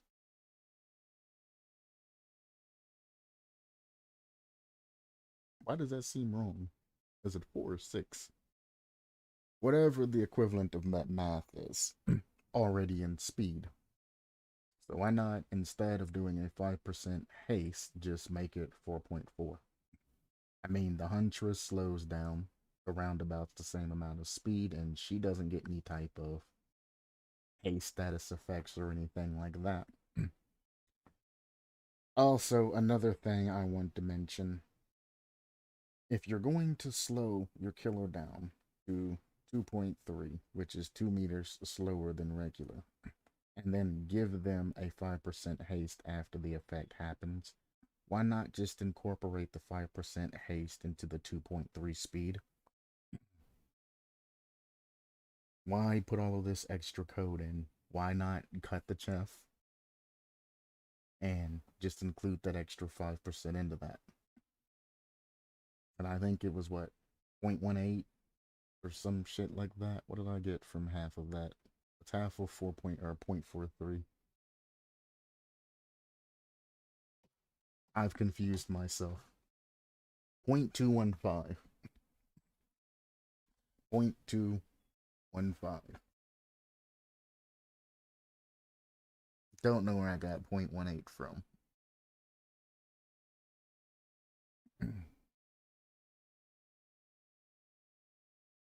That 0.215, add this to this. Round it up to just 0.22. And you can make that go up. Well, I guess it'd just be 0.2 because 22 is down. So round it up to 0.2. Reduces speed by 2.2, or 2.5 is what it would be, down to 2.5 per second, drawing your bow reduces speed by 2.5 meters per second, period. And just add it already into the equation. There's no need to get haste afterwards. If you're giving haste afterwards, that means your initial speed reduction is wrong. As long as this is a meter or so below regular survivor running speed, which is 4 meters per second, you're fine. As long as you don't bring it up above 3, you're for the most part fine. Because what's generally going to happen is you're going to stand there. Like right next to a survivor, you're going to get as close as possible. You're going to stand there and try to launch an attack. Or you're going to be at a distance, which at this time it don't matter, and you're going to try to predict where the survivor's moving. Sort of like Huntress does. She can either clap you as you're doing an animation or running around an object on prediction, or she's going to get as close as she can to you, hold up a hatchet, hit you with it, and then go for an immediate down afterwards.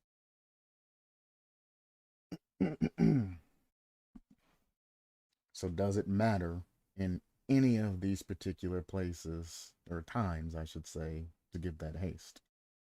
2.5 meters per second is completely fine, because if you do that right next to a survivor, the survivor will get 1.5 meters away from you per second.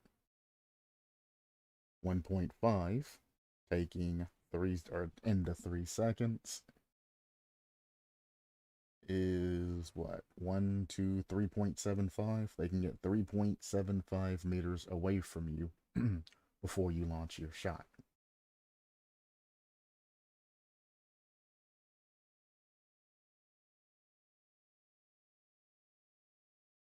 That's if you continue to walk forward, by the way.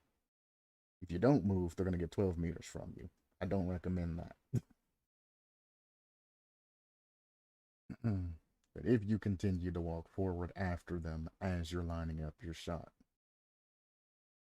they get a decent amount of room away from you, or a decent amount of movement to where they can either loop around you, do 360s, they can do whatever they want to do, make it to a window, make it to a pallet. They have enough room to react with dead hard if you launch your shot. Or, dead hard to a window or pallet that's in front of them, or do whatever needs to be done. 2.5 is more than enough time.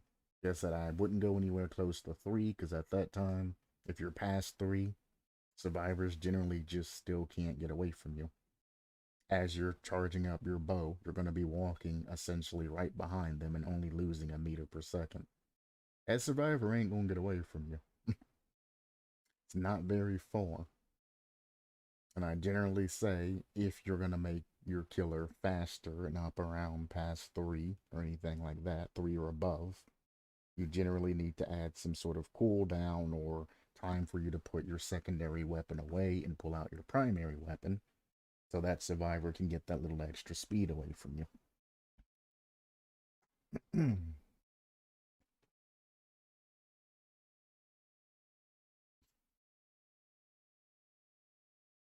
Now, looking at this gobbledygook, it takes 35 seconds to regain an arrow back.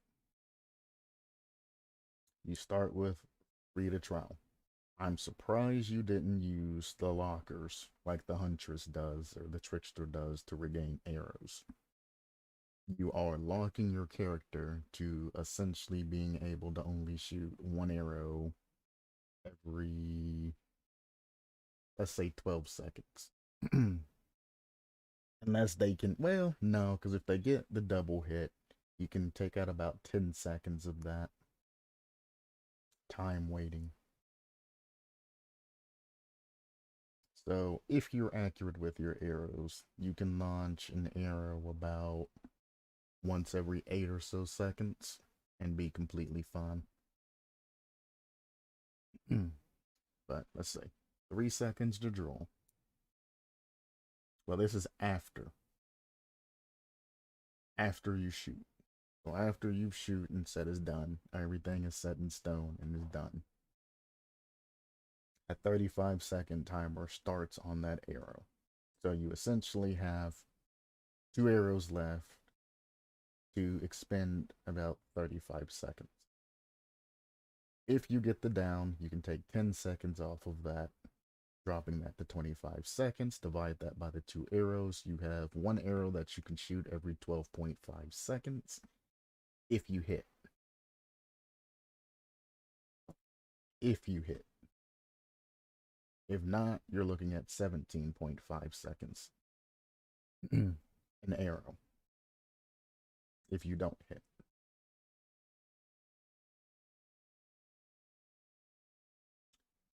So when it comes down to this particular killer, you are severely nerfing its type of, or its power.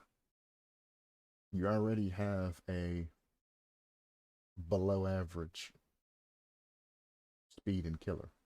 And that 0.1's gonna come back to haunt you. Trust me. Because you're only 0.3 faster than a regular survivor. So every second, you're only gonna get 0.3 closer to a survivor. So if a survivor is 10 meters from you, and you want it to walk up and hit them, you need to cover at least 6 of that. Maybe a little less, maybe about 5 if you have, a good line on a lunge attack. But you at least need to cover about 6 of that. And if we do simply 0.3 divided by 6, I mean, I kind of had that going. 6 divided by 0.3. 20. It's going to take you 20 seconds to gain on that particular survivor if you're 10 meters away from them.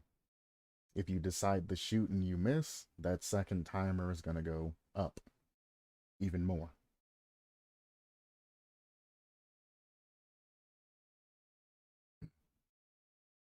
So keep in mind that any survivor that has you 10 meters or so scaled, it's going to take a lot of time. Like I just said, 20 seconds for you to actually get within 6 or to get within 4 meters of them to be able to hit them with that mouse 1 attack. So decreasing your bow to only 3 arrows at a time really gonna screw you over there. Again, there's no point in adding just a 5% haste here. When 1, you're already 0.1 below. Just add this to this and make this just slow you down to 2.5. I would recommend you bring this up and get rid of the haste because what I just said. If you miss that arrow and the survivor's, a decent amount of time from you, you're screwed. Dropping a pallet, and continuing to run away, you're screwed. And any survivor that's at a distance or sees you approaching can outdistance you for quite a long amount of time until you can actually catch them being at 4.3. You'll pay for that distance choice, trust me. It's going to be a pain. Using your ability, you draw an arrow from your quiver. Draw the head of the arrow is highlighted between 3 arrows, so you can change your arrow type. Entity Grass explodes in 7-meter radius, sticks to surfaces and survivors, blocks gens or vaults for 20 seconds. Obviously, no perks for that.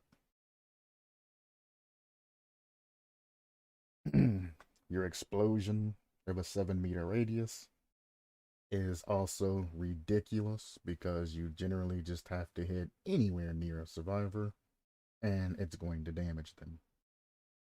Not a very good huge radius. Or not a very good radius. It's too big. Yes, I know you want exploding arrows and all of this other cool stuff, but there's no point. Also, survivors suffer a 30% movement speed in enter next state, and survivors suffer another 5% movement speed on impact. Is dumb as hell. Just because you made your killer dog shit slow doesn't mean you get the right to make survivors dog shit slow. Survivors shouldn't be experiencing any of that, especially not for 20 seconds. Do you know what that 30% decrease is going to do for a survivor? Then they just keep in mind that 25% decrease is 1 meter per second gone from that survivor.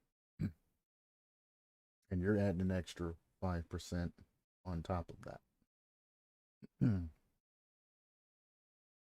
Which is 0.2 for any of those that care. 0.2. Jesus Christ. No, yeah, it's 0.2.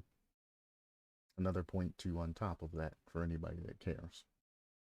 So 1.2 speed is what they're losing off the top of their 4, which leaves them with 2.8. 2.8 speed. For 20 seconds. Just because your killer's slow and is going to be outpaced doesn't give you the right to slow down a survivor for 20 seconds or that long. Most endurance status effects or anything like that only last for a couple of seconds and then they go away. If a survivor is out metering, you remember that 20 seconds that we were talking about it take you to catch up to them? Decreasing their speed by 30% for 2 seconds down to 2.8 gives you 2 seconds of catch-up time off of that 20. Dropping that 20 down to, I don't know, probably like 13, 14 seconds or something like that. It's significant is what I'm saying. I'm not going to do the math because this would turn into an entire math thing and I'm not going to balance your particular perk for you. 20 seconds is ridiculous. The ability to block gens are an absolute no because there's already perks that do that and perks that reduce gens, perks that block gens, everything else. Just pick a supporting perk. Everything that you're listing here that you want to happen, that's going to be part of your perk build for your particular killer. You shouldn't build your killer with a particular perk build that you have. You should make a killer and then you should use perks that are already in the game to fill up those 4 perk slots to make the killer good. Your killer's obviously going to need, or at least what you're saying, is going to need a way to block gens. So Corrupt Intervention or Ghostface's perk or anything like that that blocks gens, or a Scourge Hook perk that decreases gens, is going to be good. Probably something like Ruin may or may not be good. But I mean, your exploding arrow, all you have to do is shoot that shit at a generator, and any survivor that's on that generator is going to be damaged. I don't know if it goes through walls or anything like that. It does not say. If it does go through walls, it needs to be stated. If it doesn't, it still needs to be stated. Because if I can hit a wall and hit a survivor that's on the other side on a generator, this killer is way, way, way too OP. You could literally stand in the middle of a map, knock an arrow, notch an arrow, knock an arrow, shoot it. No, arrows have notches. You knock an arrow. You shoot it. It lands near a generator. Boom. Survivors take damage. Knock another arrow. Shoot it at another generator. Boom. They take damage. Knock an arrow. Shoot it at another arrow or generator. Boom. They take damage that you can see is being done. So like Cold Wind Farm with the tractor and all of that might be handy for you. Or the house where you can see real high. Things like that. Indoor maps. That's not Leroy. So Midwich would be good for you if it goes through walls. Leroy, not really, because there's a lot of walls in the way in between that. But if you could line up shots, there you go. And when you were making this, I guarantee you didn't think about the radius infecting or inflicting on generators. Because what you're saying is it sticks to surfaces. So if you shoot it at a generator, it's going to damage a survivor. It's going to block the generator. And all of this for 20 seconds and at a 7-meter radius. So you could sit in the middle of the map, shoot an arrow, bing, survivors are severely slowed, and you're just going to mosey on over there and clean things up. Or shoot an arrow, bam, hit the generator, slow a survivor, knock another arrow, and hit that survivor twice. Because they don't have the speed to really get away. At what I say, 2.8, 3 seconds for you to charge, because there's no type of downtime after you shoot the arrow. They're only going to be able to get, what, let's say 9 meters away. If we round that up, that's not a lot of distance that they can get. And if you know the distances in your head, which you'll learn, how far a survivor can get, you can easily retag. And that's essentially what you're going to have is, like you said, a killer that guards a specific area, being, where gens and things are. You're going to be sitting somewhere high in the map, and you're going to be essentially sniping survivors as they're going to gens and things and getting downs that way. And if you happen to down an injured survivor that's just slugged out in the middle of a field, all you gotta do is knock an arrow and wait for a survivor to try and pick them up. When they try to pick them up, bam! That's another hit on that survivor that's trying to pick them up, and now you got 2 injured survivors. 3 seconds later, you get another one. Choof! Bam! That could potentially be, if that survivor's adamant about picking that other survivor up, 2 downs.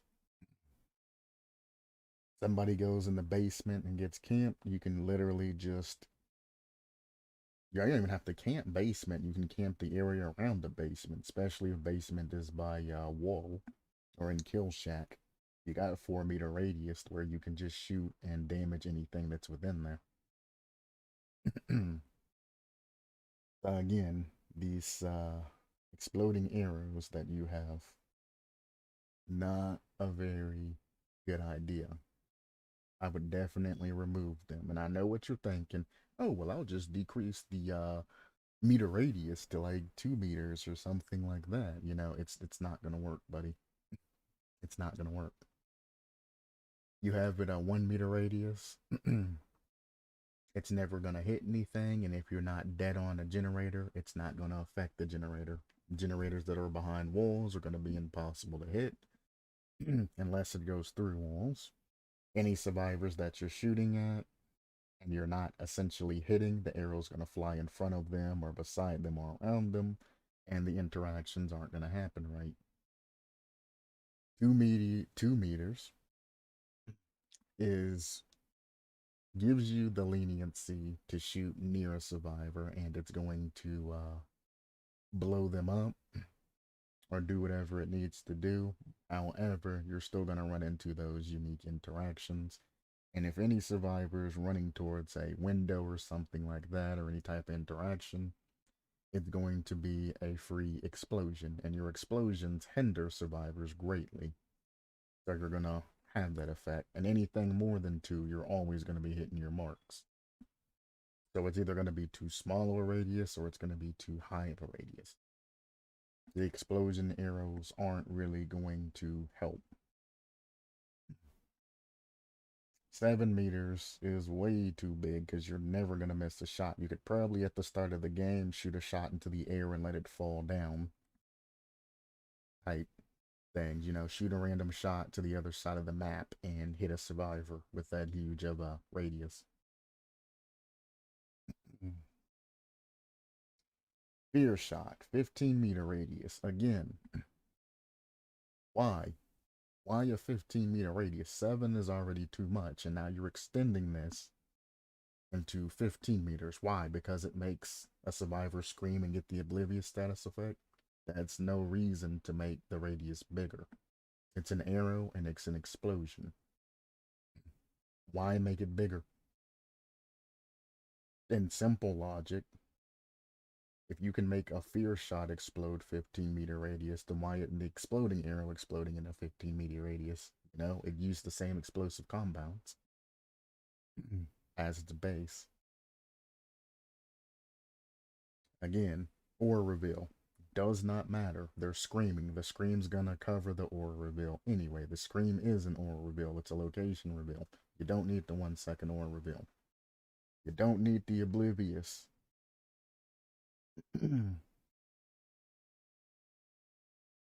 Suffer oblivious effect for 5 seconds for a duration of 10 seconds. The hell? Prevent seeing any auras for 15 seconds on impact. Well, that's the blindness status effect, by the way. So, aura reveal for 1 second, oblivious for, let's just say, 10 seconds, and blindness for 15 seconds.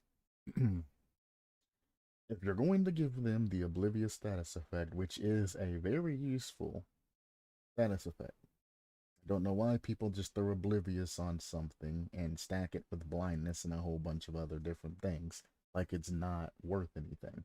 Oblivious is a very strong effect. Imagine being in Freddy's world minus the lullaby. How useful that is to have Freddy just come around the corner and clap you. I mean, it'd be the same as a ghost face. The undetectable status effect, it'd be almost the same as that, except you just wouldn't know where he was really coming from. There'd be no terror radius. I guess is what I should say. And he'd come around the corner and you would be scared the shit off and you'd be getting clapped. A lot harder than hearing Freddy's lullaby. So do not discount the oblivious status effect. It is not a joke. When you use it as you would any other. Exposed or blindness or so be it anything else. Don't just throw it in because it sounds good. You're stacking a lot of OP buffs on one thing. The scream is more than enough. Because obviously this is a set of shot that you are checking a particular area for. You will shoot this near a generator to see if it's been worked on at a distance. If you hear a survivor scream, then you know that, hey, a survivor's over in that area. There is no need to reveal their aura because they just screamed. That is a dumb additive to that. Get rid of it. If you are wanting to go for any of this extra bull crap, I would suggest you add these into your add-ons and have all of these extra things. Make them add-ons and make them not brown add-ons, make them, you know, up there. Purple add-ons, maybe green add-ons. If you want to add extra effects to something, keep everything as a base killer and then have your add-ons and perks supplement that killer to make them usable.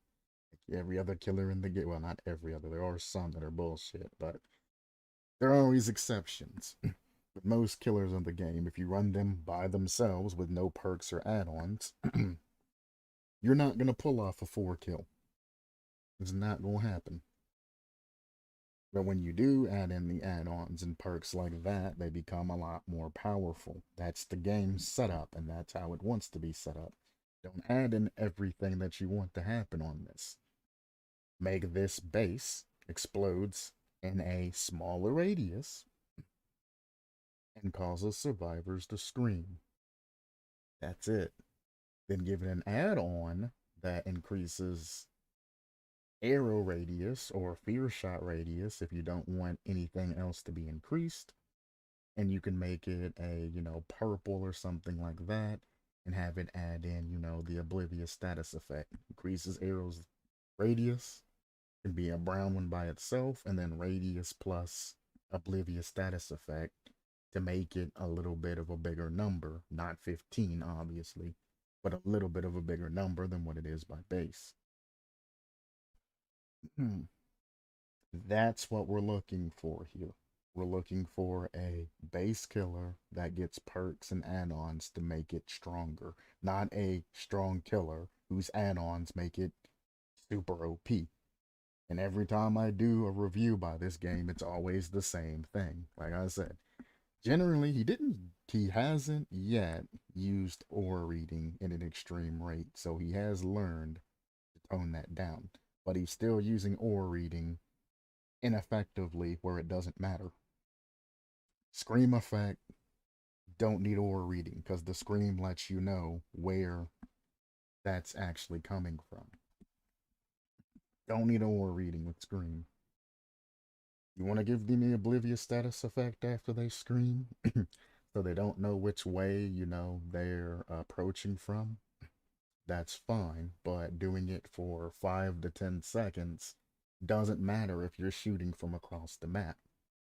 So generally, you'll have to shoot this before the tear radius, which I'm assuming is 32 meters because it wasn't listed anywhere elsewhere. So you'll have to shoot it before you're within 32 meters of that particular survivor. It's going to take, it's going to be less than 8 seconds.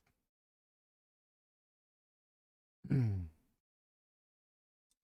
going to do this math. I don't feel like doing it in my head. 4.3 times 7. I was right, though. 7. Going to take 7 seconds for you to get to that particular person. I'm just checking math. So 10 seconds oblivious actually would work fairly well. It'll take 7 seconds to get to them, and as long as they don't immediately take off running, which if they do, you're going to see scratch marks and everything anyway, so that don't matter. So 10 seconds is fine for the oblivious status effect here. It'll take you 7 seconds. Well, it'll take 7 and some change to get to them. So if they continue to work on a generator, it allows you to sneak up on them and ready your next arrow or get a mouse 1 attack or whatever. So, congrats, somewhat, in making the oblivious status effect about 10 seconds. That is great. You've done something correct there and you've balanced it. Not the 5 seconds, though, that's listed before, but the 10 seconds. The scream, get rid of the aura reveal, because all you'll need is the scream and oblivious status effect. 1, you're shooting the arrow in that location. For 1. So if you hear a scream in the arrow, or in the direction you're shooting the arrow, you know where they are. 2, that's why you don't want to have a huge radius, even if it didn't make them scream and it alerted you some other way that the survivor was in there. You would still only know within a 15-meter radius. I mean, screams, obviously, it tells you the location and everything like that easily. So if you want a dialed in location of a survivor that's not within 15-meter radius, decrease the radius of the fear shot. And as you extend the radius, you can make an iridescent one that gives you that aura read and everything else if you want, a couple of seconds of aura reading alongside that for whatever reason, and the extended meter radius and everything else. I ask you personally to not make it to where you can run multiple different iridescent for different arrows. Because it'd suck if you had iridescent exploding arrows and iridescent fear shot arrows together in one build. And if it does, you definitely need to make it to where the iridescent decreases the amount of arrows that you can shoot, or something like that, or increases the amount of time you can get another arrow. So you have to make some sort of option of what you want to run if you're going to allow that to happen. So I guess what I'm asking is have some sort of inclusion or a clause that punishes players to try to make themselves OP, that try to makes them guess or decide whether you want to make the guy fear or if you want to go for that direct damage.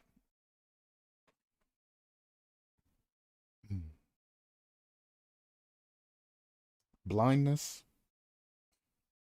does not matter. Go ahead and scrub blindness from this. Again, blindness is kind of thrown in there with the oblivious effect. You don't need blindness because they're going to be working on a generator. This fear shot's going to come out of nowhere and hit them, and for the next 10 seconds, they don't know where you are. So they're either going to continue to work on the generator and just wait for you to ground that corner, or they're going to just immediately hop a locker, which gives them blindness anyway, or run off and find, a loop or hide or something. They're either going to do fight or flight, essentially. They're going to stay, and they're going to stick the generator, or they're going to run. If they run, they are off the generator, and the chase is going to commence. If they go far, you're going to see their scratch marks. If they don't go far, then they're still in the particular area. You still got other arrows to use if it comes down to it. You can always shoot another one and see if they're in a locker or if they're still in the particular area. If you want to go and waste that particular second arrow.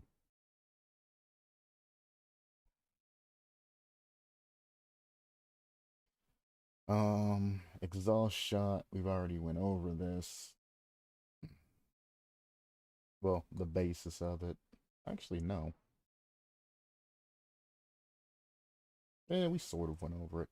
No, we went over into the grasp, that slows them down.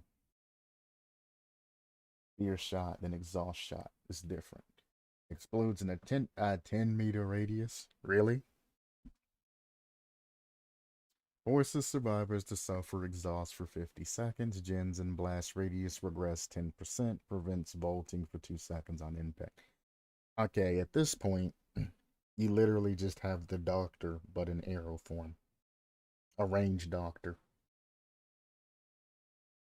And the only thing you've changed, instead of the static discharge or static blast or whatever you want to call it, static blast being his tear radius, which you have to buff with perks, by the way, to get a higher tear radius. You're just making it in a shootable arrow form that does a radius. And then you're taking his regular blast that he has that makes people scream and do other things, and you're making it a much farther range without having to add on add-ons. So this is just Doctor. That's it. That is what this does. Every single arrow that you've put out does the same thing that the Doctor does when he's running in the game. The only difference is you can't keep spamming the Doctor shock attack when a survivor tries to run through a pallet or something like that. You got arrows though, and these arrows last for a long time, whereas the Doctors only last for like 2 seconds. The arrows last for a while. You hit them with that exhaust shot, they can no longer dead hard or do any type of things to get away from you efficiently to get that extra hit. It also prevents them from vaulting, which doesn't really matter unless you are in the same room with them or nearby. But it's about the same amount of time, to 2 seconds, that the Doctor does. It's just a more targeted Doctor. Doctor does AoE in specific sectors, whereas this bow can do the AoE wherever they want it. That's all this is. Unfortunately, you put new chapter, not just killer, so I can't even say alternative killers or anything like that. Plus, this isn't hashed out enough, but with a little bit more work and a change of title, could be an alternative killer for a Doctor. It would be interesting. People complain a lot about the doctor's sound because they don't know how to turn their sound down to acceptable volumes.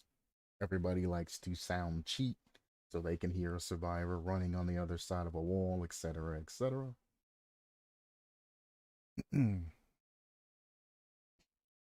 But anyway, this is what this is. Special ability detonate. If you are not drawing an arrow, activate your special ability to trigger whatever arrows are on the map. I like this as a good cleanup. It is a very good cleanup because there are going to be bugs and glitches the where arrows don't act correctly. So having a code in that allows them to detonate to where you have to detonate them manually prevents that from happening. So if a arrow bounces somehow weirdly inside of a wall and gets trapped there, it's not just stuck and you're lost an arrow for, a couple of seconds. You can just manually detonate it, which does the radius and then puts out a code to delete the arrow and give you your arrow back. I do like that. That is very future proofing. This also prevents the ability of super rapid firing arrows. You can't just shoot, get an effect, shoot, get an effect, shoot, get an effect. It's shoot, detonate, shoot, detonate, shoot, detonate. However, your radiuses are so high that it's not gonna really matter. If a survivor's running, towards Kill Shack and you got that window vault, ready, what was it, exhaust arrow? You can shoot that past them into the Kill Shack, and if they dare run through it, you can prevent them from vaulting and you know exactly which way they're going to go. One thing I am interested is you only preventing survivors from vaulting. I was pretty sure that was going to be incapacitated for 2 seconds like the doctor does. Stops you from vaulting, stops you from slamming pallets, stops you from doing anything. So I am kind of glad there that you went a little bit more lenient and just stopped vaulting. You can still drop pallets, you can still do anything else, just not vault. So that it is a nice leeway that you have there on that. The explosive radius is ridiculous. Because your detonation ability has no type of time delay. So as soon as that arrow lands, and there's no delay on after you shoot the arrow, and there's no delay on the explosive effect to blow up the arrow. So as soon as you shoot the arrow and it lands, you can immediately blow it up. I like the future proofing, but I mean, you can still shoot, blow up an arrow, pull out, shoot, blow up an arrow. It's just an extra button press that you have to make, which makes it slightly bit slower. So you do have that particular problem. Um, I knew survivors could be hit by arrow, but I didn't think the survivor could actually get the arrow stuck inside of them. I thought it was going to be like a blunt arrow that when it tags a survivor, something happens, like what is it, like a dump weight? What's it called? What kind of weight is it? It's a special kind of weight that when it hits you, it kind of just thuds you. It hurts like a motherfucker when it hits you. Because, I mean, if you're running and it hits you, you're going to feel it. It's going to slow you down some. I thought it was going to be like, a blunt object with a lot of weight that hits you and affects you. But apparently, these arrows can go inside of survivors. Definitely would benefit to making that just an iridescent add-on. That arrows can stick inside of survivors and then have them trigger when they're pulling out or something like that. I don't know. And their arrows can stick on survivors, arrows that are in survivors, give them deep wound status effect that they have to mend arrow out of them or something. I don't know, something unique around that. Anyway, survivors can pull out an arrow. In exchange, they suffer a 15-second mending and scream. Other survivors can remove each other's arrows to avoid mend and scream. Generally, you just want to make that half. If you make this 15 seconds, then you want to make this 7.5 seconds. I mean, you can skip the mending and all of that, but I mean, if you want, you can get rid of the scream and all that, but that's a nerf that necessarily doesn't have to happen. When it comes to that, it's one times that, other survivors decreases the time in half. I don't see any type of problem with survivors leaving the arrow inside of themselves, though, because everything here has a finite time attached to it.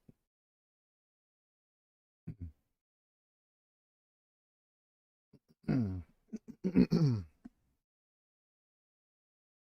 if you're hit by, I'm going to assume a basic arrow, they just stick inside of you. Or if these are the only ones you have to choose from. Which again, add-ons. You can run these as different add-ons, or you can have all three available and just buff these using add-ons. So these need to be nerfed by base. So if this one sticks inside of you,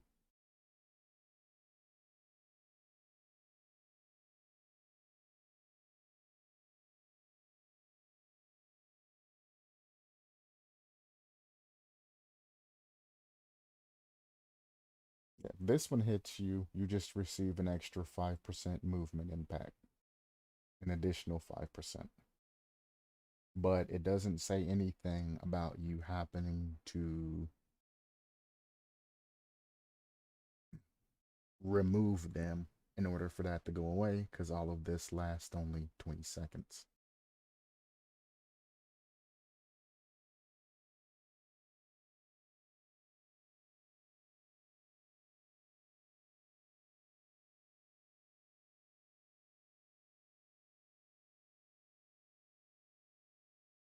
Yeah, so what's the point in having any of this? I just read all of these. If it goes into a survivor, it just does nothing. So why would a survivor ever take the time to pull the arrow out? You're only going to get an additional 5 seconds reduction in speed. All of this lasts for 20 seconds. Even if you pull the arrow out, you still got another 30 seconds in an injured state here for 20 seconds. So leave the arrow in and just take the 35% until it, I guess it falls out afterwards. I don't know what happens. After the 20, it has no effect. So you'll just have an arrow sitting in you. So unless you're planning on giving just the base arrow itself a effect or a bell or some sort of other thing to actually make the survivor pull it out of themselves, there's no point. Run around with them in. Perk wise, untouched. Upon downing a survivor, scratch marks of other survivors last 3 seconds longer for 20 seconds long.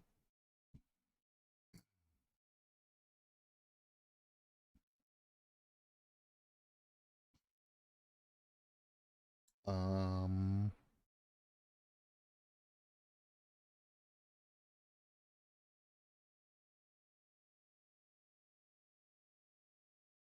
I mean, I guess it's like a 30% increase in scratch marks duration. They last already 10 seconds. I don't know why you would want them to last 3 seconds longer on top of the 3 seconds, especially for only 20 seconds. But I mean, every killer has a meh perk, and I guess that's its one. Not very useful. When you down a survivor, you're going to be looking at around about average of 10 seconds.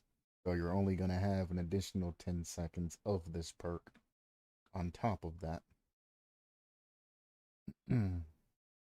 But hey, you do you.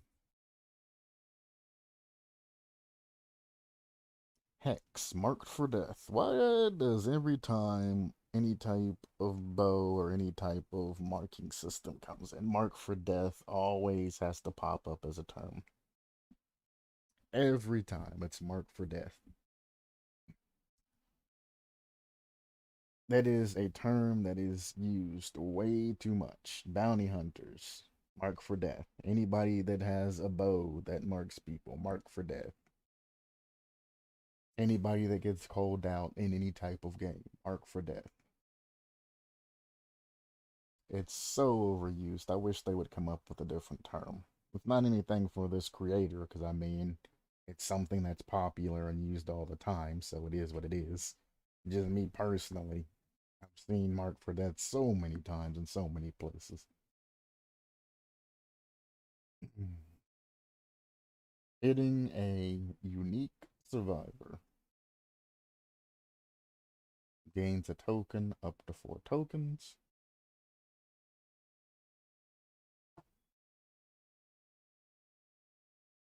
It's just another fancy way of saying the first time you hit a survivor, you gain a token. Upon token gain, the next time you hit a survivor, oh, up to 4 tokens. Upon token gain, the next time you hit a survivor with a token, all token survivors will suffer a 24% reduction in all categories till the totem is cleansed. That is way too OP, and you should be ashamed of yourself for even suggesting such a thing.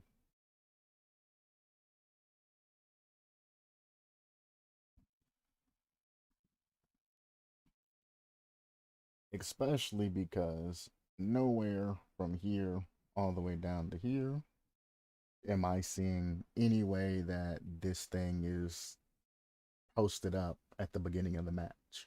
You spawn in and you see Hex marked for death popped in from the start. Hey, maybe you'll know that, hey, this perk is active and I need to do something about it. But this is, no. And there's no way for you to lose said tokens. Once they're there, they're there. It's not even a token fired event like you're trying to make it into. If you run this with Haunted Grounds, Hex Undying, and then this Hex marks for death, you're going to get an immense amount of activations. And heck, your fourth could be, well, you're going to obviously need something that has to deal with speed. So your fourth is definitely going to be some sort of speed perk to try to get that speed up. But I mean, you can run something else if you want to deal with a little bit of speed. You have a lot of range and a lot of radius to just hit things at a distance. So if you wanted to do like a watchtower type build, you could change that out with something else even more devastating. But I mean, walking over the pickup survivors are going to be a drag.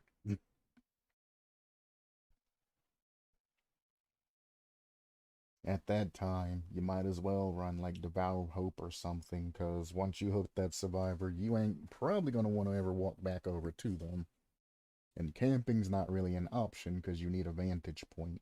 So, I mean, you can camp the hook, but you're going to lose a lot of time and a lot of everything else. I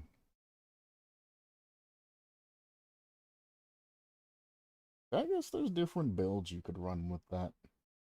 Another reason why I say you should nerf most of the radiuses and things like that. Radii. But no, there's no way for the actual tokens to be consumed.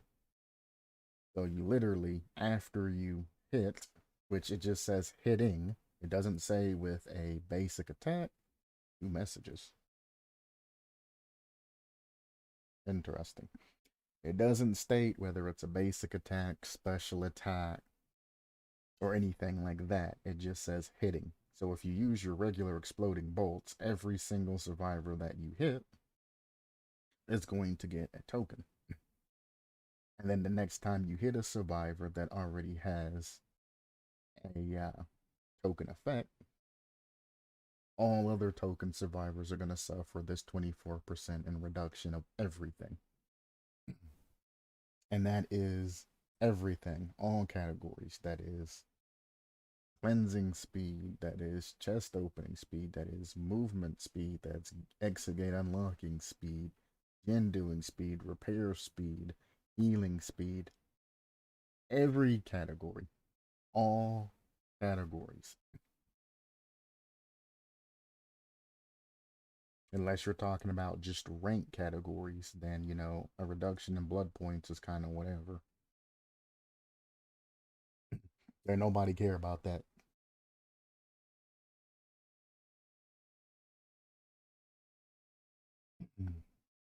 But if we're talking about in all categories, meaning everything, then this is way too OP. Way, way, way, way too OP. And another bad thing about this is if you give this to particular killers like Legion or Plague or any other type of, speedy killer, you can literally have the entire lobby injured at once, easily, and unable to heal, unable to do anything. And to have a 24% reduction in everything on top of that, really going to cause some people to disconnect. And if this hex is left like this, as soon as they see hex mark for death pull up on their screen, you're probably going to get a full lobby disconnect. Nobody's going to want to deal with that shit. 24%. That's almost a 25% or 1/4 increase in everything that you do. You're going to get full lobby disconnects. You couldn't keep it simple and make it like a 10%. Gens take another or 8 seconds to complete. Heals. If you're healing somebody, takes like an extra 1.6 seconds. Self care takes 3.2 seconds.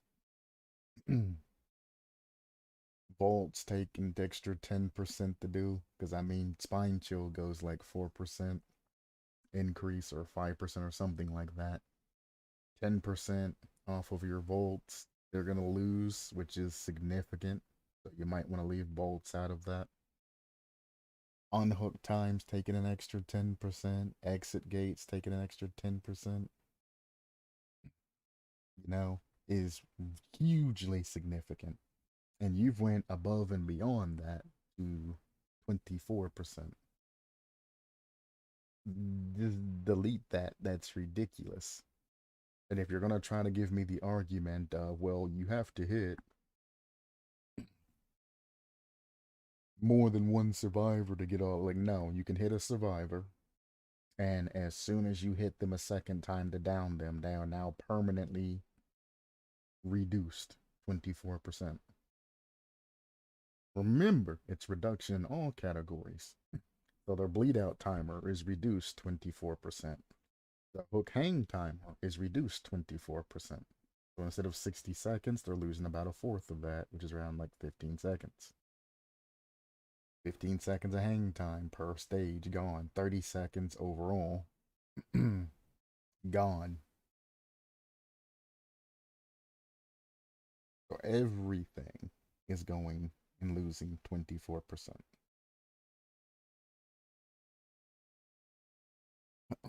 The hunt. Upon hitting a survivor, 4, 3, 2. What the fuck? Upon hitting a survivor, 4, 3, and 2. That makes no sense. Who has taken a protection hit. The protected survivor suffers the oblivious effect for 20 seconds. The protector suffers a 50% reduction of healing in men for 15 seconds. Pyramid Head already covers the majority of this, and I'm pretty sure it just straight up exposes the other person. I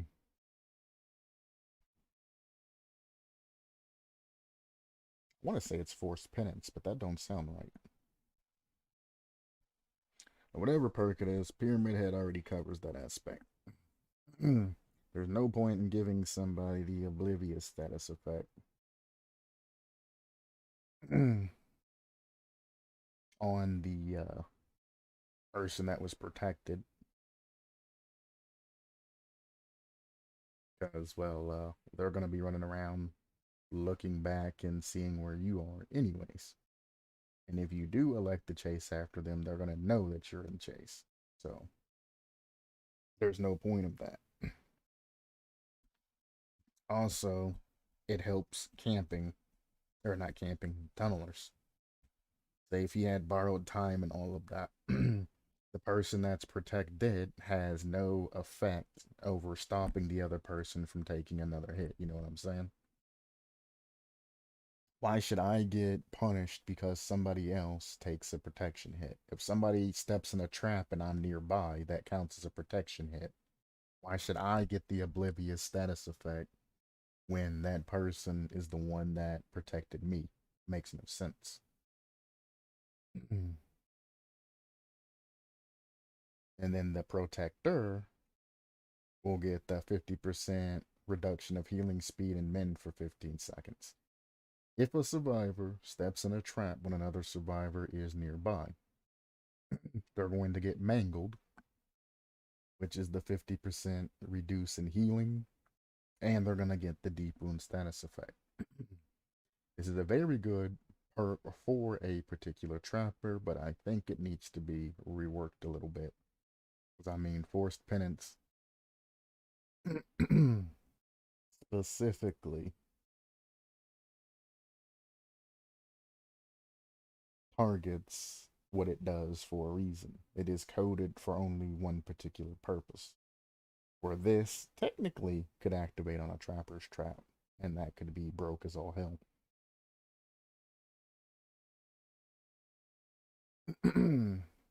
Now, I wouldn't say how to play the mark, but my idea of how the mark should be played would be more appropriate here. Because I guarantee you, my methodology of playing your particular character and your methodology of playing your particular character are going to be completely different. Because as you have it set up, there's no point in even going after survivors when you can, for the most part, just chill and get effects. Chill, get all of these like watchtower strategies. There's no point in Jin patrolling and doing all of that when you have all of this range. But let's see. You have 3 arrows allowing you to block multiple blank, which could be a way to force survivors together. I guess Jins. I mean, corrupt intervention does that from start, but sure. Also, I'm glad you actually said this at the top. Another thing that I actually looked over, well, I didn't look over it, I didn't talk about, that I should have talked about is 3-gen situations. I talked about camping. I meant to go into 3-gen situations, but I didn't. 3-gen situations, with you having an arrow that can specifically block gens for, I think it was like 20 seconds, you can literally just stay between where you can see all 3 generators, shoot, shoot, shoot, and you have a, well, you have a 35-second gap in between, but a 15-second gap in between each generator after it's being shot before it can be worked on again. If you see that survivors have no gen progress on one of those gens, sometimes even 2 of those gens, you could just lock that particular gen down. And that gives you a 20-second chase to run down a survivor, do whatever you need to do, get an unhook, whatever. With the amount of arrows that you have, you can lock down the generator, chase a survivor, get a slap or something on them, and then arrow them down, and still have another arrow left over. Or if that generator unblocks, you can just shoot it again and reblock it. So you obviously need to have some sort of protection or cooldown on particular generators, so you can't just low-key keep blocking the generator over and over and over again. This is a clause that saves survivors from their own stupidity. Because trust me, some survivors just don't know where to look at when they see particular generators, and they just focus on one instead of finding a new one, or they try to find a new one and they can't find it. I actually ran into that problem the other day with Macho.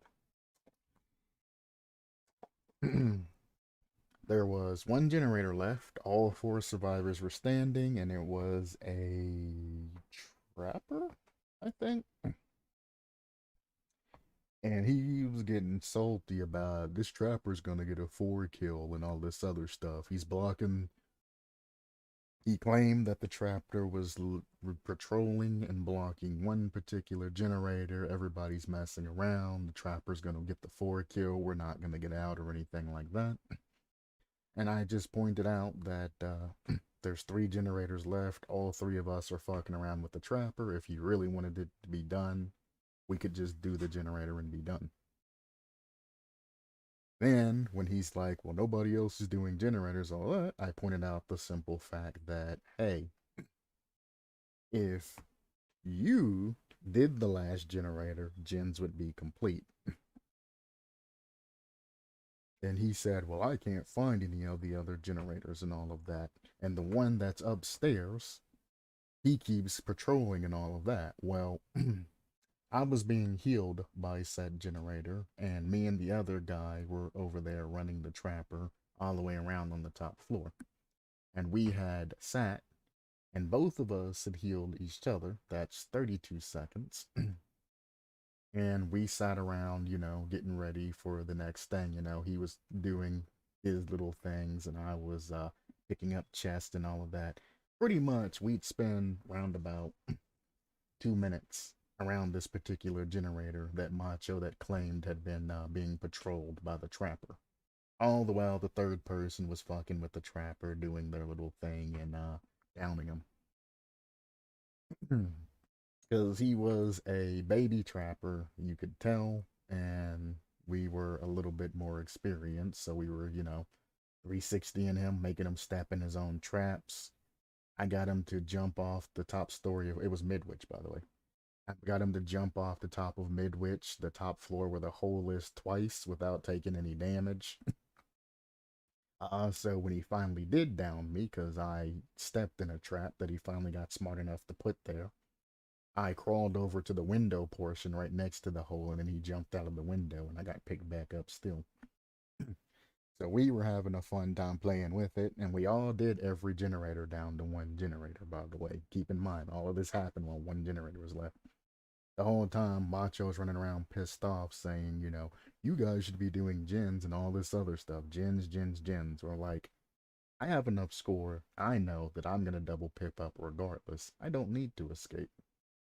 So I continued to fuck with them. The rest of them knew that they were good. They got double pip ups. And they got enough points and all of that. And he eventually got all the way down to where he killed all 3 of us finally after this long drawn out game. And Macho didn't end up escaping. He ended up only getting 1 pip up, which I mean was still 1 positive. Didn't get the double pip because, well, he was running around all game doing whatever gens he ran across, and then he spent a large amount of time running around the map and unable to find the other gens. Midwich isn't hard to find gens on. They spawn courtyard. One sometimes spawns behind that little back tower area where the 2 pallets are. Sometimes you can rarely get a gen spawn there. So that tower are out in the courtyard. They can spawn on the bottom floor hallway. They can spawn in the top floor hallway. And then they can spawn in the area in the rooms around. which most times you don't even have to actually run into the entire room to just see if the generator's in there. You can just peek your head in. There are some where you do have to walk in and check, and I guarantee you they just had a gen spawn where one, he knew where it was and he was afraid because he does get into that notion that, oh, killer's there, I shouldn't go to that area, and he just avoids it like the plague instead of, while we're fucking with killer and running him around, do generator. Once he marked that as dead, that generator's dead and he will not go back to that generator. Like when NOAD pops on his screen, he's wanting to hit the exit gate and he is wanting to immediately get out of the match instead of stop and search for totems or anything like that when the killer's not on him. Not a him thing, it's just an experience, fairly new to the game type thing. He's only been playing for a couple of months now, on and off. He's gonna have to go more towards the full time in order to understand how things go. And all of you out there that get frustrated over these simple things and are like, oh, well, these other survivors are doing this and that and all of that. You got to realize that, if you're playing with survivors that know a little bit better than you, I mean, try and follow their lead sometimes. If you notice that NOAD is proc, but everybody else is still in the game, yet the exit gates are still 99% and things like that, don't open the exit gate and then run out. The only thing you're going to do is invite that killer to use his blood warden, and then the rest of the other survivors you just completely screwed over. And yes, I'm bringing this up because Macho has done that a lot of times. It's been NOAD, we've had one survivor hooked. He'll be hovering around exit gate, which makes no sense. That's where the killer's obviously going to go. New survivors, don't do that. Don't go to the exit gate unless you're ready to leave. If NOAD triggers, guess what? If you avoid the path between the two exit gates where this killer is going to patrol, you won't run into the killer. It is that simple. If the killer does deviate and walk towards you, jump in a locker, hide behind a wall, anything like that. The killer is going to be having a path already in their brain as to what they're looking for. You do you to get around that killer, who is still in first person, by the way. The killer's not going to magnetically attract to you and find out where you are unless you're running around like a Yahoo. That's how most people get caught in those situations. You don't have to run around everywhere to check an area. You have third person camera. Use it. You have ears and audio. Use it. You have eyes. You have everything. Use them. The only thing that we ask of your new survivors, if you know that the killer has downed somebody and is hooking them and all of that, and you've already got your exit gate set, check the loop in front of you for a totem. Check a small area in front of you for a totem. Don't be so far out that if the killer comes walking your way, you're not going to make it back to the exit gate if you're going to be that cowardly ass that stands near it. But check the area. Don't just run straight through the area and then open the exit gate and leave. It's not good play. Try and save your teammate. And it's a shame. There's so many bad plays that new people and, macho, new people, and everything else make. That makes no goddamn sense. If I'm injured and I'm running through Kill Shack, don't run in behind me and drop the Kill Shack pallet as I run through it. I don't need your assistance there. You're wasting that God pallet. I'm going to be pissed off at you. Because now, the killer is going to kick that pallet, and that means that I can't efficiently run the full Kill Shack, and I have to literally just turn around and leave. I no longer have that pallet as a backup. If I'm in danger and I've used my dead hard and this is my last hook or some crazy shit like that, and I do drop that pallet, that's on me. I'm saving my life at this point. I ain't on my last hook and the killer ain't a camper or any type of BS like that, then I'm gonna leave that pallet sit. I'm just gonna take that down, son. You feel free to jump out and take a hit or take chase or whatever, but don't slam that pallet. As a matter of fact, go do a generator.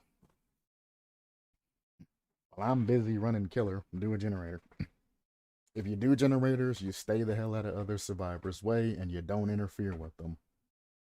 You do generators, you put pressure on killer.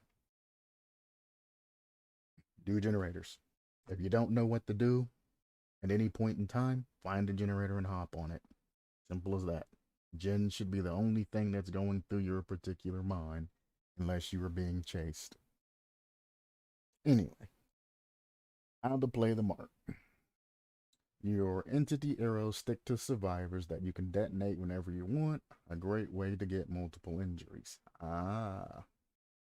Shooting exhaust arrow during a chase or a loop is a great way to prevent them from vaulting or using exhaust perks. All arrows cause AoE effects. Use common grounds to your advantage and place your traps before they come around. Hitting arrows directly have additional effects. This is where you're finally going to go over hitting survivors with arrows.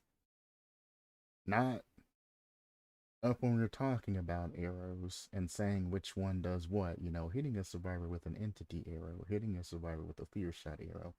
You wait till afterwards and you come down here and you list that hitting an arrow with a survivor and what they do.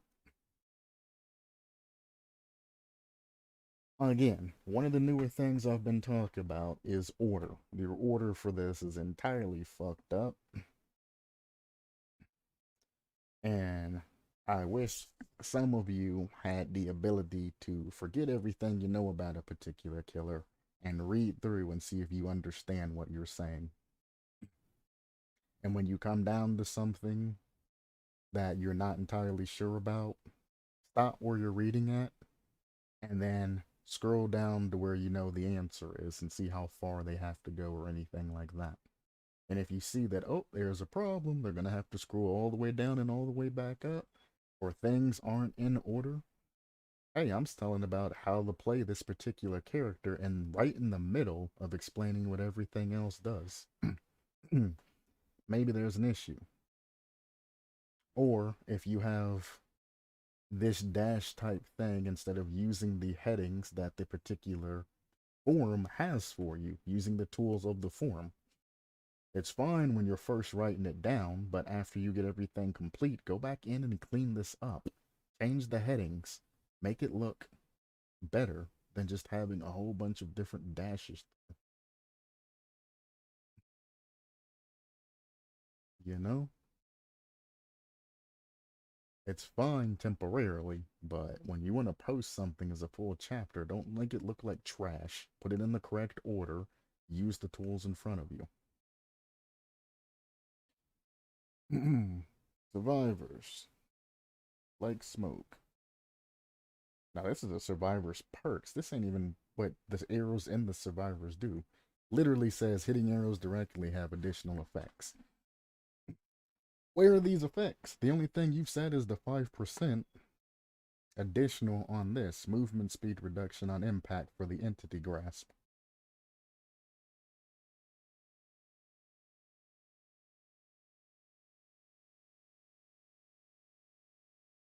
And then even here, which doesn't even make sense to me, is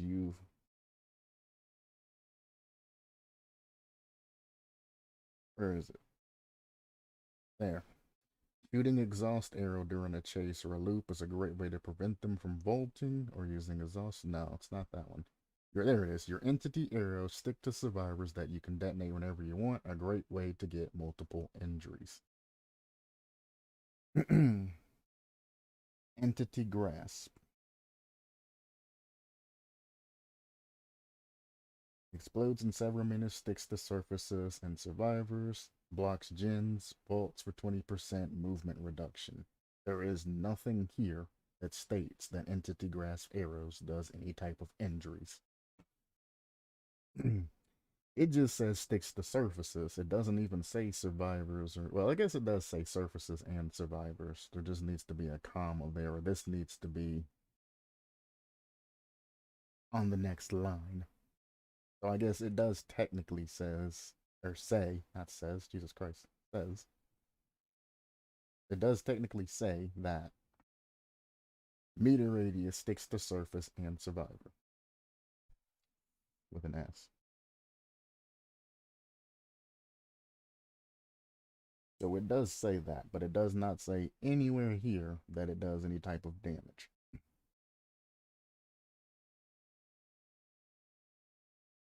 I mean, I kind of understand what you're trying to do. You're trying to tag a survivor, and if that survivor, let's say, runs to another survivor, or anywhere near another survivor, you can detonate the arrow, and you can get multiple hits. But your radiuses are way too big for any type of thing like that, because again, there's no point in tagging a survivor when you can just shoot an exploding arrow at a gen and damage everything that's in that area every time. If you're not sure, you can shoot a scream arrow back in a particular area to find any survivors that are in there because it has such a huge radius. So, I mean, what's the point of actually hitting survivors and having the arrow stick in them and make them act like traps when you can just shoot the entire area and get that same explosion? And if a survivor's running around with an arrow in them, you best believe that other survivors are going to be like, no. I don't think so, brother.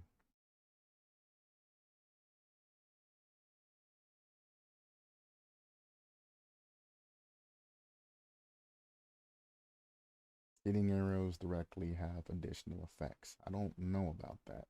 Nothing's really said but in one category. For the survivor, these are very slow, very short. And let's see. Like smoke. Upon leaving a chase, your scratch marks are hidden for 12 seconds. I mean, there's already lightweight that only removes a couple of seconds. So what gives you the right to make the scratch marks just completely disappear? You realize that to leave a chase, it doesn't take that long or that much. All you have to do is break the killer's sight and scratch marks go poof. There's dances. Rust actions remove scratch marks.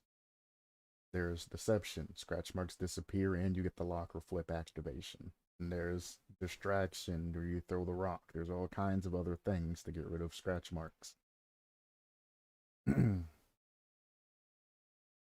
So, and to distract killer. So I don't know why you would ever do that. And then scratch marks are hitting for 12 seconds. That's longer than the scratch marks were even on the field. So it gives you, if you escape a chase, you essentially ninja away to where they just don't know where you're running at or running to or anything like that. Most cases, it's not going to be very useful. I mean, on baby killers and new killers, it'll be highly effective because that's kind of what they're going off of to figure out how to play the game. Any iridescents, I mean, they're going to know the ways that you're going and they're just going to pick back up the chase and continue going on. So what happens? So what needs to happen, for one, is this should only be upon, well, not in chase. Because what's going to happen is they're going to leave chase while being in chase because they run behind an object or something. They're going to get back in chase and then they're not going to have scratch marks while they're being chased. Scratch marks should show while you're being in chase, but after they're not in chase, then the scratch marks should show. So you need to incorporate a clause to where if they do get into a chase, leave a chase, and get back into a chase, their scratch marks aren't hidden from that killer. You also need to add some sort of cooldown because it's going to be BS getting these activations going on and off like that for that particular person. Because what's going to happen or end up happening is the killer's never gonna see scratch marks on that particular survivor. You've literally just giving them a, your scratch marks are always hidden from him or from killer.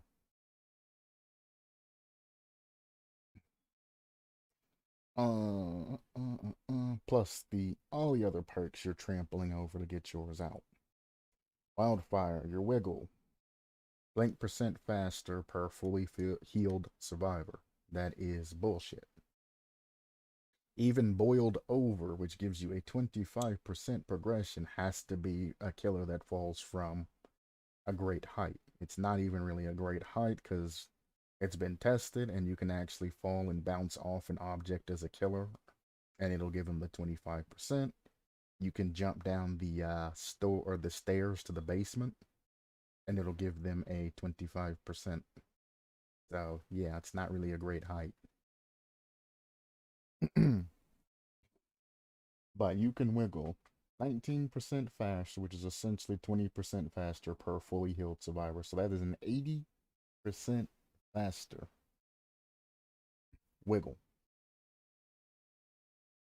It takes 16 seconds.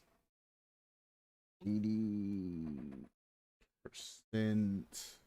of 16. It's taking off 12.8 seconds. So it would take you 3.2 seconds to wiggle off with everybody is, well, I guess it would be 3. So we couldn't go 80%, it'd be 60%. It was 20% per. Yeah. So let's go 60% of 16 is equal to 9.6, which only gives you 5.4. 5.4 seconds of wiggle time and you're right back out. Again, it takes on average about 10 seconds for a killer to get to that, to get to a hook. They have 16 seconds and they have 17.8 with Iron Grasp. So 15 seconds with the new wiggle system if they hit most of the great skill checks. It drops to 15 seconds.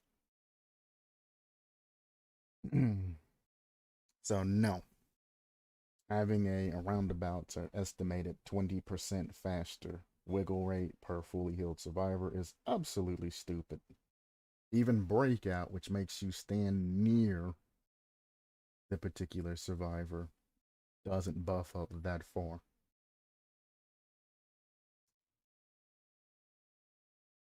Imagine this with a gank squad.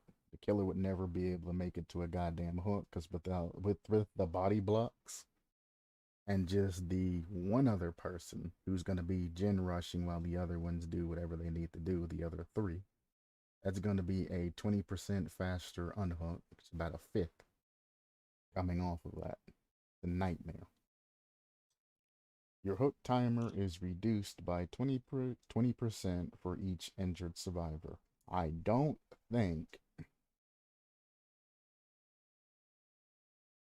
you...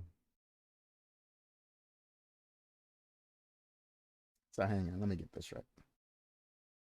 Your wiggle timer is faster for every fully healed survivor. Your hook time is reduced for each injured survivor. That is the absolute dumbest idea for a perk. That's not even an equivalent exchange. At all. What the hell are you thinking here? Like, actually, I wish I was talking to this person right now. I want to know what the hell they were thinking. So you can get an 80% stackable buff off of 16 seconds for fully healed survivors.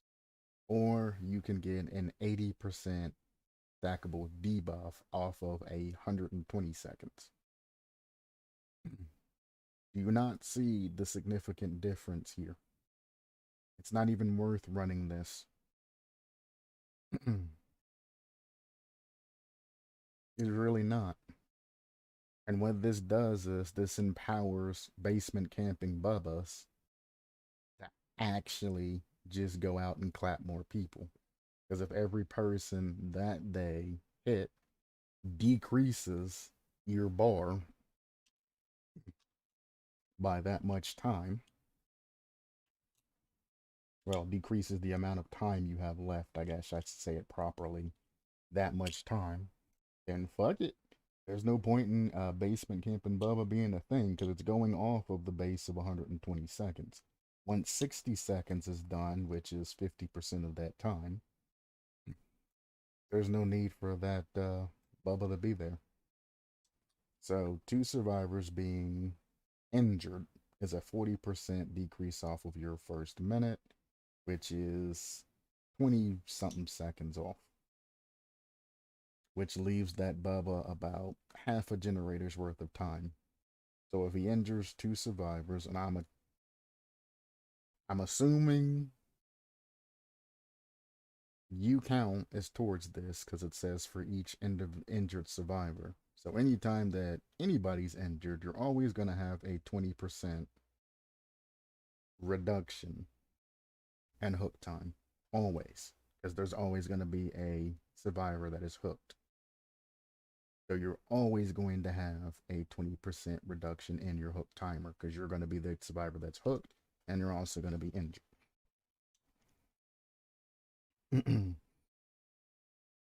And you're always going to have, well, not always, but you're most of the time going to have a 60%, which generally two survivors minimum are going to, like the guy said in the last post, are generally going to be injured.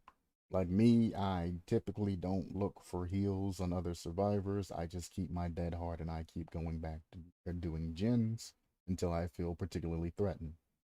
Somebody else is running them, why heal?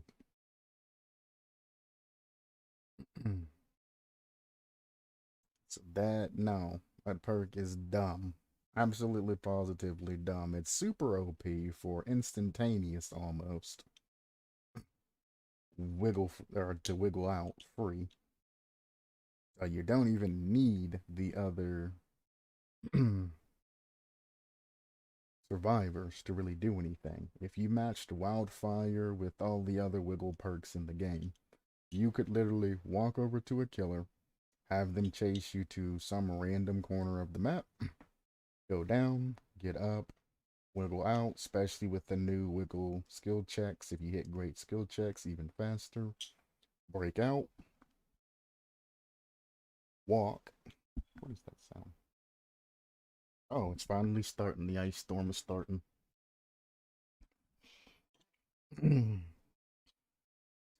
Break free, run back to that corner, go down again, break free, run back to that corner, go down, break free, run back to that corner, go down, break free. And if you use Detective Tap's crawling perk with Ash's perk, there's really nothing that killer can do to ever hook you. And if you run this perk, the Wiggle perk, Ash's perk, and you run like Breakdown, so when you are taking off that particular hook, it breaks, or get rid of Ash's perk, or I'd even get rid of Detective Tap's perk for like Deliverance or something. You can break that nearest hook, and then the killer can't do anything with you for 3 minutes till that hook pops back in. So then all he can do is just sit there and wait. Heck, with just this perk, a Wiggle perk, no Mither, and then the other perk, a Breakdown perk, you can just keep getting yourself back up in infinitum. Or have somebody else run like Boone Exponential and find the totem somewhere out in the corner of the map if they're lucky that you can exploit. This is very highly exploitable. As long as nobody else gets hit, you just have to be the person that runs killer. Be free. Taking a hit while a survivor is grabbed by the killer. Well, the killer can't attack while the killer is grabbing a survivor. If you just mean while being carried by a survivor, you need to learn your Dead by Daylight terminology. But taking a hit while a survivor is grabbed by the killer adds 45% progress to wiggle meter and provides 7% wiggle speed until hooked or drop. So this is a reversed and super buff version of Mad Grit. You realize that, I think it's called Mad Grit. I always come to this. I'm calling it Mad Grit. You always know what the perk is. You have no hit cooldown and it freezes the timer by 4 seconds, which is only a 25% increase in time on the hit. This is adding an extra 20% on top of that, and a 7% wiggle speed. So Mad Grit would have to be changed to be better than this because the killer's perk have to be better than this. So you would be looking at a 10%, or if not more, wiggle reduction. And you would be looking at a probably 60 to 75% timer pause when the survivor gets hit. You see how that works? The killer's perk has to be stronger than the survivor perk. So you taking protection hits on somebody that has Mad Grit. Mad Grit has to be buffed to overcome this particular perk and still have additional value. They'd probably have to add another status effect to Mad Grit too, like exposed or something as well on top of that to make the balance completely, truly, over that. So you need to not overstep your bound and try to make a survivor perk set that's OP, because on the opposite of this, like this perk, they're going to have to include Iron Grasp and make that a lot better. Because if you're going to wiggle faster, Iron Grasp that only adds 1.5 seconds is going to add a whole lot more seconds. Anybody that's not running your particular perk comes up against Iron Grasp is screwed. So don't overstep your bound and try to fight back against perks that are already balanced if you don't know what the hell you're doing, is where that's coming down to. All of this survivor perks are trash, and this survivor idea needs to be discarded, and you need to rethink and actually think up some actual perks. Stop implementing perks that you particularly want to have to help your particular game style and all of that, and implement perks that directly are connected with this particular killer. The survivor is the anti-killer. Michael Myers has Laurie Strode. Obsession perks, she has, decisives and things like that. Object of obsession, things like that. They are direct counter to Michael Myers. I mean, they're looped in with the same package and they have the same theme and all of that. Your survivor does nothing for, or to even try and block or combat your actual killer. Your survivor perks is something that you would personally like to see just on a random run with a bunch of randoms, or in an SWF that you would like to play with friends, not incorporated anywhere against this killer. Rethink them. Rethink all of this. Add-ons, I don't need to look at the add-ons. I know how bad they are. Yeah. I don't need to see add-ons. Add-ons, like I said, are always subject to change, and as he changes everything else in the thing, the add-ons are going to change. There's no reason to go over those. So that is a more comprehensive view. I'm already up to 3 hours. I think I stopped at 50 minutes, so I just spent, but I did go on the rant and all of that other stuff, that little mini rant in between that as well. But I'd say I definitely spent roundabouts hour and 40 minutes, hour 45 minutes going over this particular or that particular review. Um, Anybody stopping by, especially you, Galanonim, it's always nice to see you. I guess Critty got butt hurt or busy, whichever one, and ain't stopping by anymore. It is what it is. Like I said, he's in the Discord, so if I really wanted to ask him where he is, I'd ask him. I'm not too worried about it. I got an ice storm and the power and all that other crap coming, so I mean, don't expect any content over the next couple of days because I probably won't even have power. So, good luck out there, everybody that's be affected by this ice storm that's coming, and hopefully it's not as bad as the first one that came through. even though I was out walking in it with a friend and we had a decent time. It was worth the journey. Builds character, makes you tougher. Dumb kids is what we were. We went a very long way, a very long way in the ice storm, and then we walked all the way back. So, don't recommend. Not worth it. Either way, thank you anybody for watching, and as always, supplement your lifestyle and stay safe out there.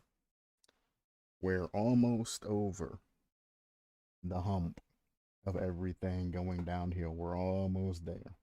If everybody can just hang on for a little bit longer, I mean, a little bit in this case might be a couple of months, but I mean, a little bit longer. And if we can get over that hump, we can slowly start working our way down this gigantic hill that's been built. It's not going to just magically, after we get over the hill and start going down, it's not going to magically poof back better. No, a lot of recovery is going to have to be done. So, I mean, we're probably still a year, maybe this year, maybe next year out from everything's getting, super normalized, unless somebody's already came up with an ingenious plan. I doubt it, because America just kind of flies by the seats of its pants and crosses bridges when it comes to it instead of coming up with ideas and strategies to combat this. So, as I said, we are over the hill. We are slowly starting. We're starting to get to the top of the hill, and then we can slowly assess the situation and start heading back down at a slow rate. You don't want to fall, because if you fall and you end up with a broken leg, it's not going to matter what part of the hill you are. You're going to be delayed in that part of the hill for a long time. It's fine to take rest every once in a while, but don't fall, break your leg, and end up stuck there for another year. I wish everybody luck. Supplement your lifestyle. Stay informed on what you need to stay informed to. And I'm not going to say do what you have to do, because people take that statement out of context and they use it like fucking idiots. Well, I did what I had to do, or I do what I have to do to survive. It's not a statement to cover you doing something stupid or acting in a reckless manner. It's not a statement to cover you being miserable at what you're doing at your job or anything like that, or to keep pushing on. Not what that statement means. When you talk about doing what you have to do to survive, that's a completely different statement. It is the bare minimum of what you have to do. Have to do. Like, for example, in Paul Blart's, the first movie, where he was having diabetic shock and he could have potentially went into a coma and died if he didn't eat the sucker that was on the ground for, sugar. I guess he missed an insulin shot or something like that, and he needed that sugar boost. If he hadn't done that, he would have been found, at 6 o'clock in the morning or whatever his shift in by the employees or whoever came through first. He would have been in diabetic coma and he would have been taken to the hospital and shit like that. Nobody had known if he'd have survived or not. Who knows? I'm not an expert on that shit. I just know the basics. So he did. He ate that dirty ass lollipop off the ground because, well, he had to. Obviously, it was over dramatized and all of that. People can generally tell before this happens that before you get to that point that things are going downhill. But same statement. He did what he had to do to survive. It had nothing to do about a shitty job that he's working, that he's unhappy at, or anything like that. Or it's got nothing to do with, you having too many kids than what you can afford, and you happen to do something you particularly don't want to do because you have too many kids. Nothing to do with surviving. It's nothing to do with your money management and anything like that. It's the bullshit excuse that lazy people or unhappy people make up. Don't be that type of person.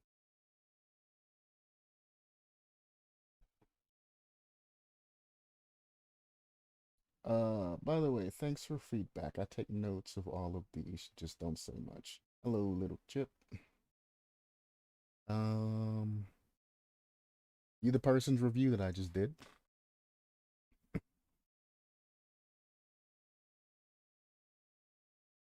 So I appreciate you stopping by, and I like to help whenever I can.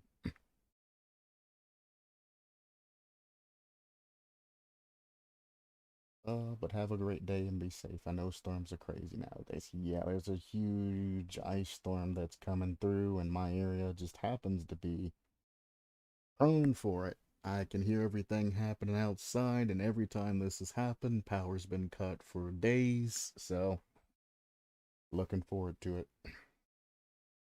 But appreciate you stopping by. And I think I might actually get out of here myself. It's been 3 hours. My voice is dry, and I can't get my water container open. So, yeah. All right. I will see. Well, I don't know what to say. I can't make any promises. I want to start a playthrough on Phoenix Point, but I don't know when I'm going to be able to because they're releasing an update in March.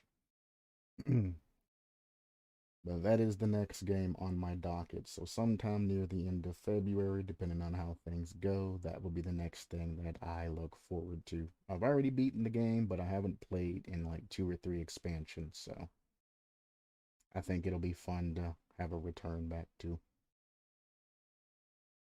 But anyway, that's just on a side note. I am actually getting off now.